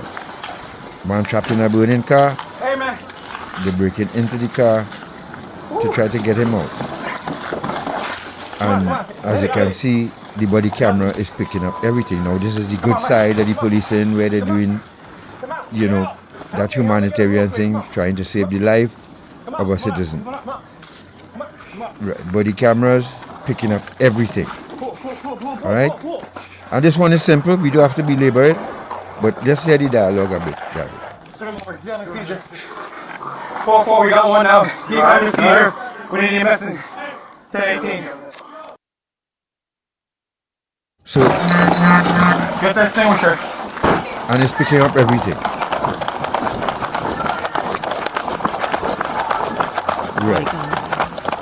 So they didn't forget to put it on. They came out of the car. It was on. They picked it up. Here's from a different angle. Alright. So someone, let's go to video B. But this is another body cam footage. Newly released body camera video Let's showing take the the moments report from leading the up to beginning. when Houston police shot and killed a man armed with a gun after a traffic stop. Mayor Sylvester Turner and Chief Troy Finner held a news conference today, releasing new information about that shooting. KPRC2's Andy Sirota was there, joins us live now with what police had to say about that shooting. Andy? Chris, this is the first body cam footage release of an officer-involved shooting since the city's new policies on police reform went into effect. The mayor and the police chief telling us it's all part of the city's efforts to be more transparent and accountable anytime there's an officer-involved shooting. The 9-minute edited video released by HPD of a deadly officer-involved shooting on May 21st is composed of body camera footage from 4 police officers. I'm not here to put my opinion out. Just want the citizens to see this. Police say the video shows Zaquan Gullett approach officers with his hands in his pockets while repeatedly saying, "Shoot me." The officer asks him why he would say that and gives him verbal commands to take his hands out of his pockets. Get your hands out your pocket. Get your hand out your pocket. Hey, what's in your hand? Bro, put the gun down. Put the gun down. Put the gun. Police slowed down some of the footage and zoomed in to emphasize key points, including showing Gullett raise the gun in his hand and pointed toward the officer. Also highlighted in the video, the gun police recovered after the shooting next to Gullett. When there's an officer-involved shooting, it's so tragic for everybody involved, regardless of what happens. So look at it objectively and make sure that we have healing in our community and make sure people come to the truth. Gullett died at the hospital. No officers were hurt. The investigation, we were told, still in its early stages. Live downtown tonight, Andy Sirota, KPRC 2 News. Nice. So that one. Yes. You see, again, David, not the typical deputy. one that we would see. But do you know if the American system has bodies like the PCA to provide that kind of oversight? Well, actually, in America, they don't have a single body. What every county, every district has their own internal affairs. Internal affairs. Yeah. Right. And so, and it's run by civilians, and there's no uniform. And you know, and people may not believe me, but in Trinidad, our independent civilian oversight is better than what exists in the U.S. Serious? Yes. Okay. Now, what the U.S. have, they have an internal affairs department, and they have body-worn camera footage. But I can tell you that what we have in Trinidad is very good, and you know, it works. But what they have in the States is that they have so many different smaller bodies that, you know, there's nothing uniform in how to approach an investigation. Right. So although you see that on TV, I mean, the internal affairs will look at it, and they will be the ones to do mainly the recommendations and the charging.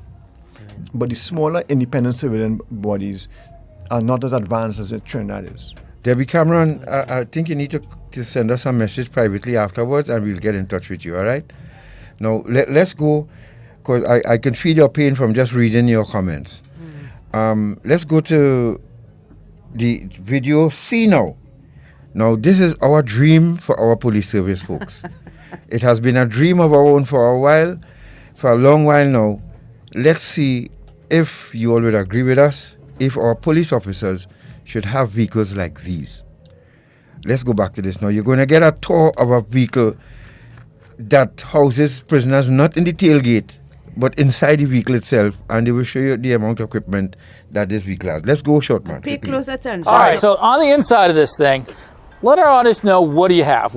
This is your workspace, right? Correct. So you spend a lot of time in here? 12 hours at a time. What do you got in there? So going left to right, we kind of just have a spotlight. It's kind of self-explanatory. There's a couple of features that Ford has in these cars that are pretty, useful to us. One of the features being that we can actually keep the car running, but take the key out, which is just a safety precaution. If somebody were to gain access to our car, they wouldn't be able to drive away with it. Okay. Also, it has perimeter alert, which almost sets a radius behind the car. If somebody were to approach my vehicle when I'm in park with the perimeter alert on, it would actually beep, roll my windows up, and alert me to where they are in relation to my vehicle on the little display. Okay.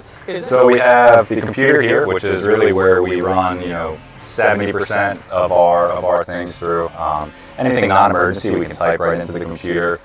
Instead of tying up the radio waves, we have several different police departments that are all on the same radio channel as us. So we can do things through the computer, not tie up that radio time, in case anyone else were to get some sort of emergency. So do you get 911 dispatches to that too? We do. Okay. So we can self-attach. There's an officer on a phone assignment here, so if I were to see that come through, I can dispatch it to myself, I can jump on that, and I can take that. Go and handle that incident and clear it right from here and not even really have to do much communication or tie up much radio time. Wow, that's awesome.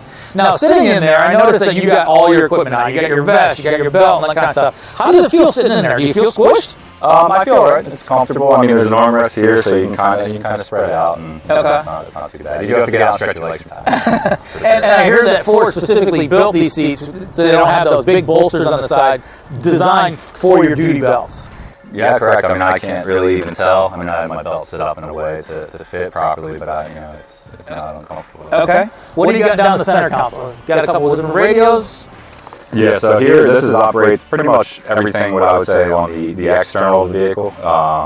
It would be my emergency lights, sirens. We also have alley lights and takedown lights, which would be on the light bar on the top here. There's an LED light that would illuminate the area in front of us and to the sides of us. Okay. Also, we have what's called the Opticom, which syncs with traffic lights, enables us to take control of traffic light, with or without our emergency lights on if we ever need to do so for whatever reason. Right. Now, you also have radio, and what's the other things?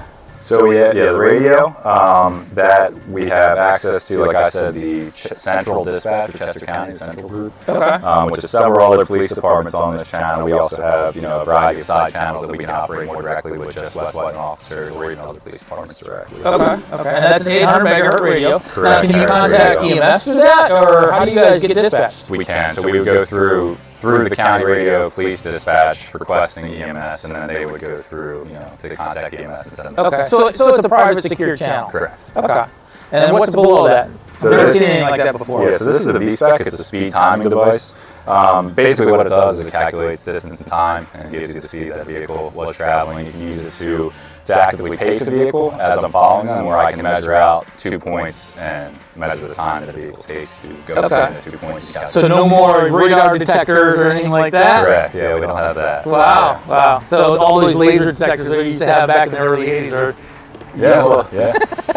That's pretty cool. Yeah. And what do you got up above your head? I see a camera. So this will be the display for the camera, which is mounted right here for the dash cam.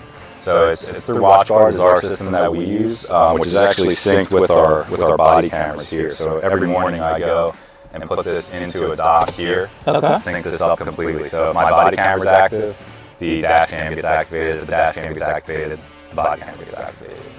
So it's all synced up, and then when that goes into our system, they're actually all linked together. We can actually do a side-by-side view of the car camera playing at the same time as the body camera. Very cool. Very cool.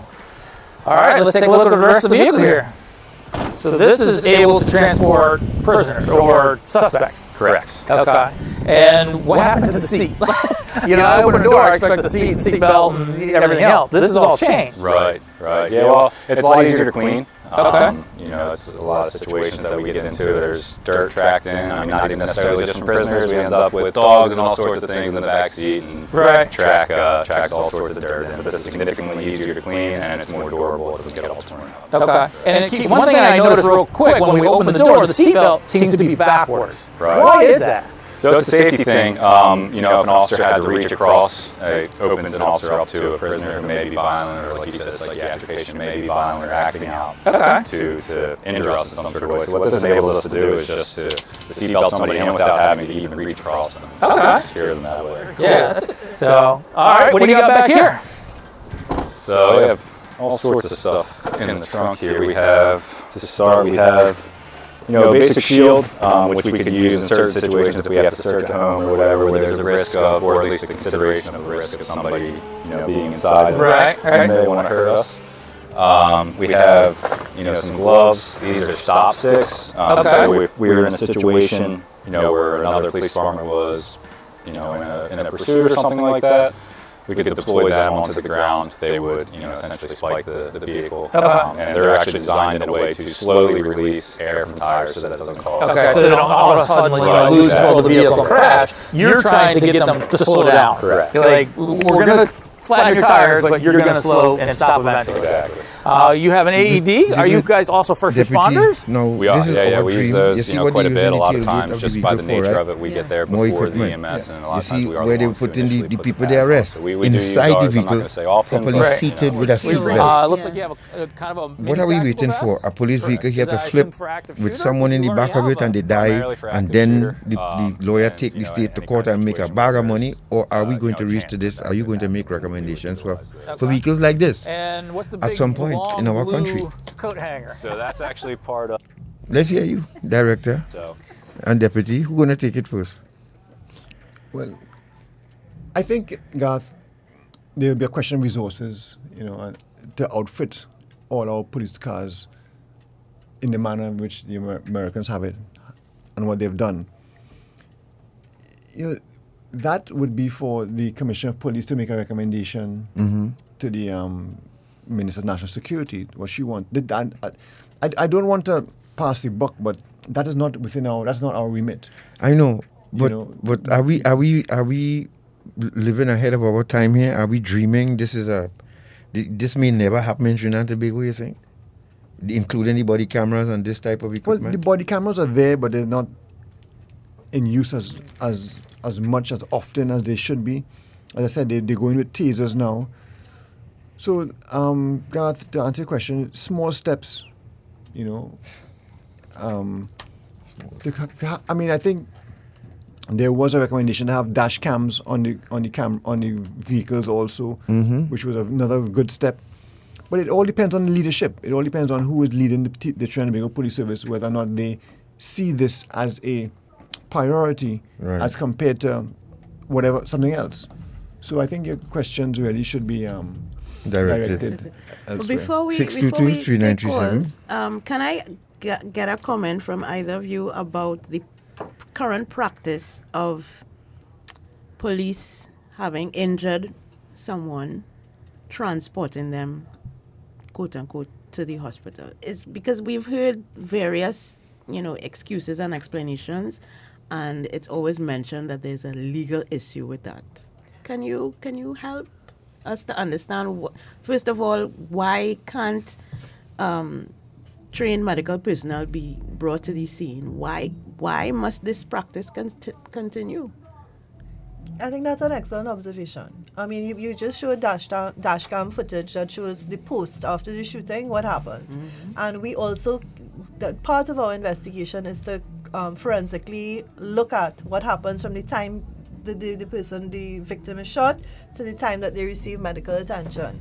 And unfortunately, the data will show that most of the time they're thrown in the back of a vehicle. And when I say thrown, I mean literally thrown into the back of a vehicle. Yeah. That's not a unique observation. The statistics will show that's usually what happens. What we also look at is the time it takes for somebody to remain on the ground before they are taken for medical attention. And we look at the records to see when a call is made for backup when a call is made for an ambulance. Those are the details that we look for. And we look at the arrival time at hospital. If it's hours, if it's minutes, if it's seconds. We even look at the route that you take. So that when that body or that live person, that civilian is in the vehicle, we'll look at the route that you take to get to the hospital. I agree with you. In a best case scenario, an ambulance should be called. You saw it in George Floyd, for example, in that very, very famous case. You saw that timeline, and you saw an ambulance coming to the scene, and you saw the first responders were not only police officers, but they were trained medical professionals. So that's a best case.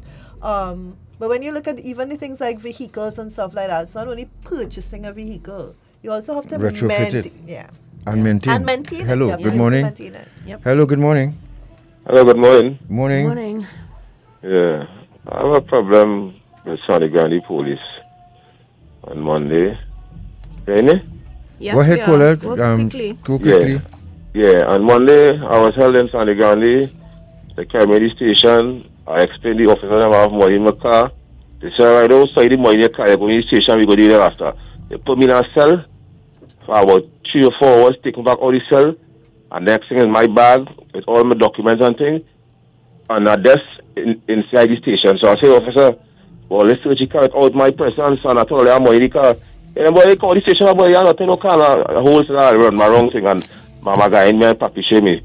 And I explain them, I say, officer, I have money in the car, I have a medical problem, I have my medicine thing in the car. And it's like, all right, we ain't here nothing, just let me go to the station. So I went to the proper policing. They say, searching a car with all the person in presence. Did you have you got back the money though?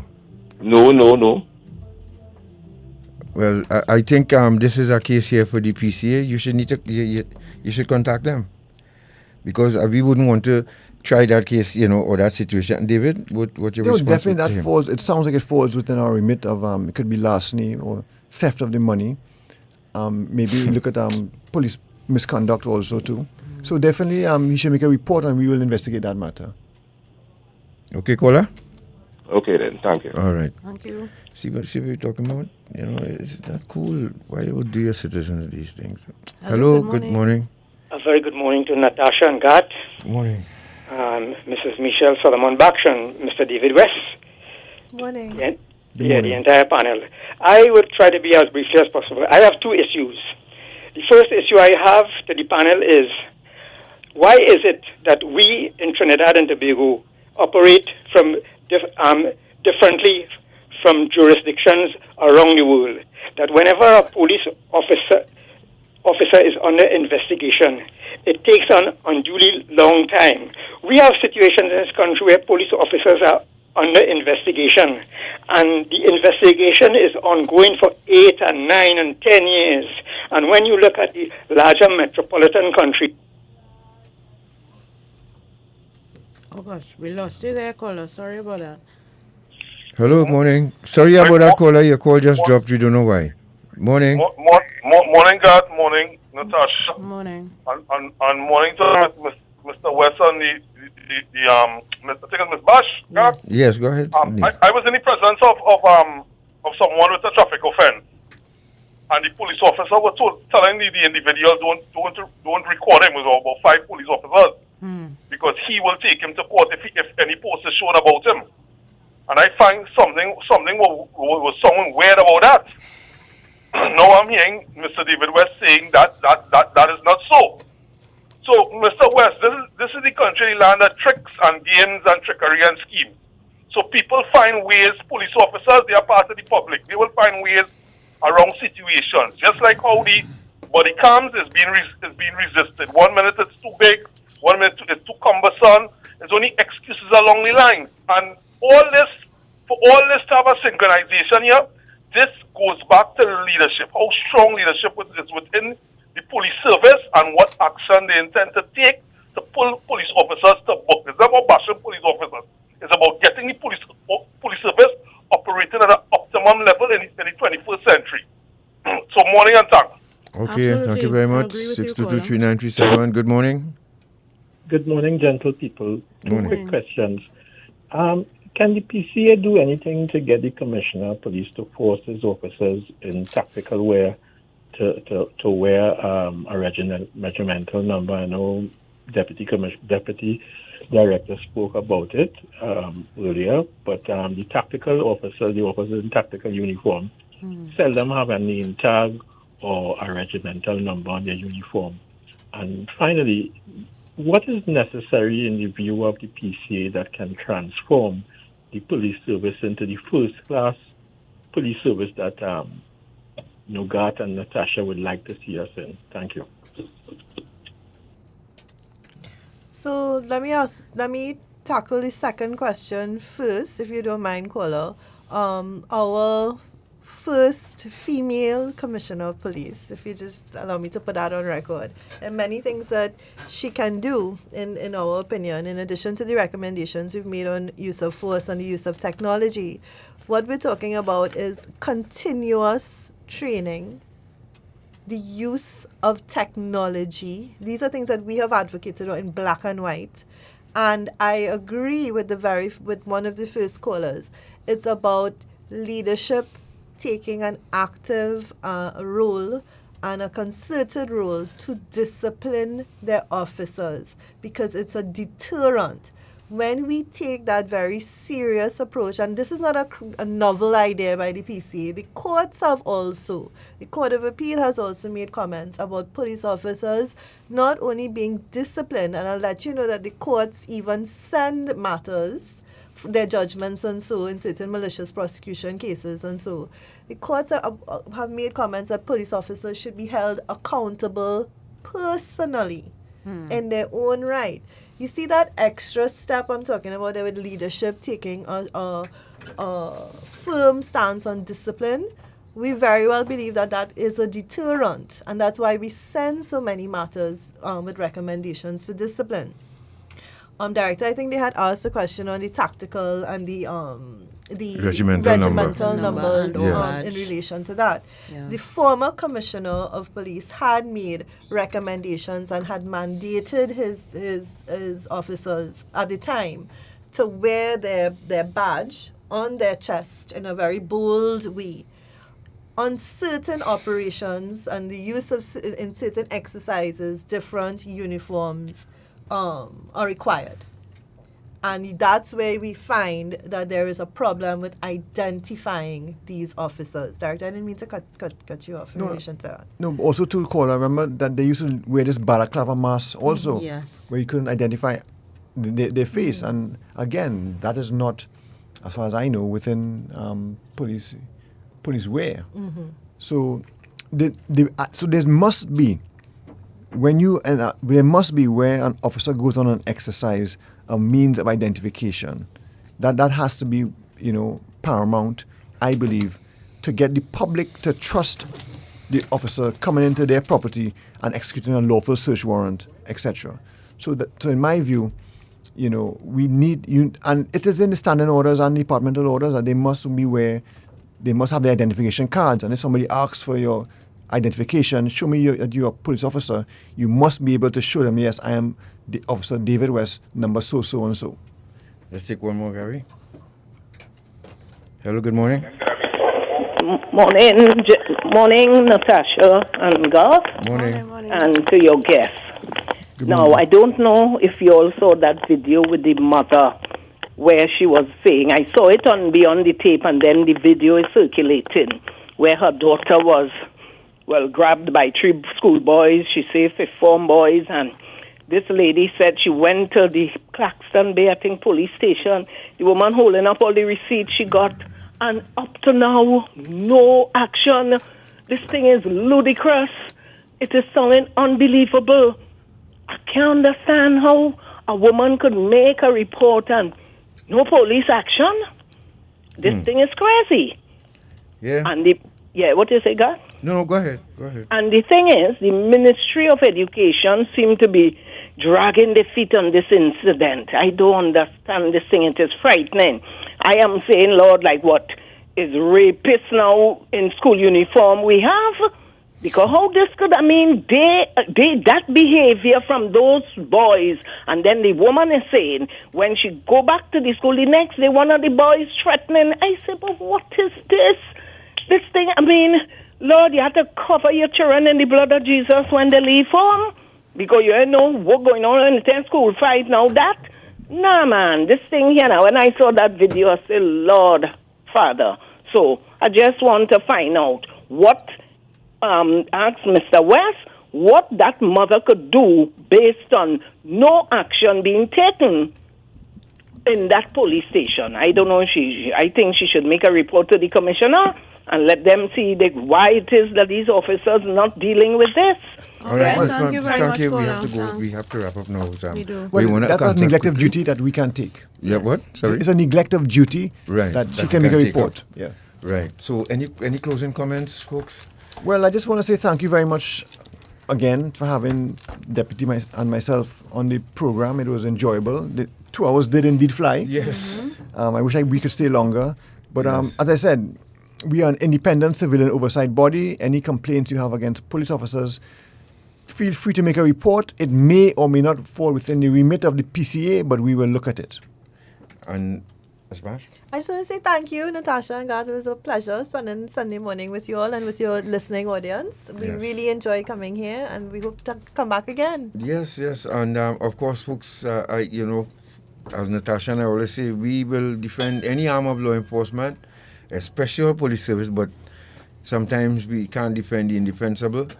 And this is where the PCA and all of these units, the Bureau standards and all of that, would come in to keep our officers in line. It's the best we can do for our country. Yep. I know if I was a police officer when I was on cocaine, I would have been in prison still.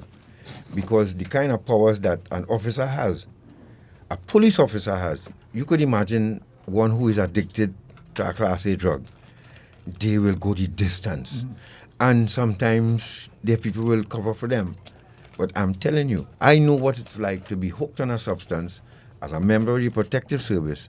It can be very detrimental to the public especially. I could raid a block, take the cocaine from there and keep it for myself. Mm-hmm. Take the money. Mm-hmm. Or take that cocaine from there and carry it on the next block and have somebody sell it for me. All of that could happen. Folks, our officers need all the help and support they can get, and we are here to do just that. David, Ms. Baksh, thank you all so much. Thank you very much. Have a good Tasha? day. Yes. And good afternoon. Major news up next with Ms. Janelle Wilson. Broadcasting from Port of Spain, Trinidad, this is the most influential name in radio, I-95.5. Live local coverage you can depend on. This is News Center 5 at noon.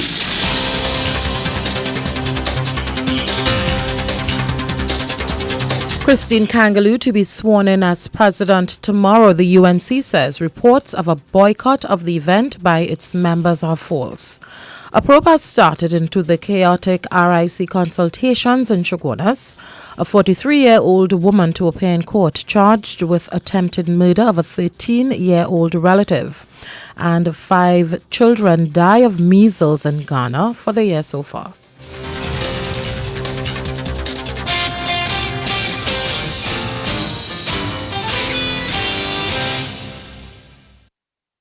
Good afternoon, I'm Janelle Wilson. President-elect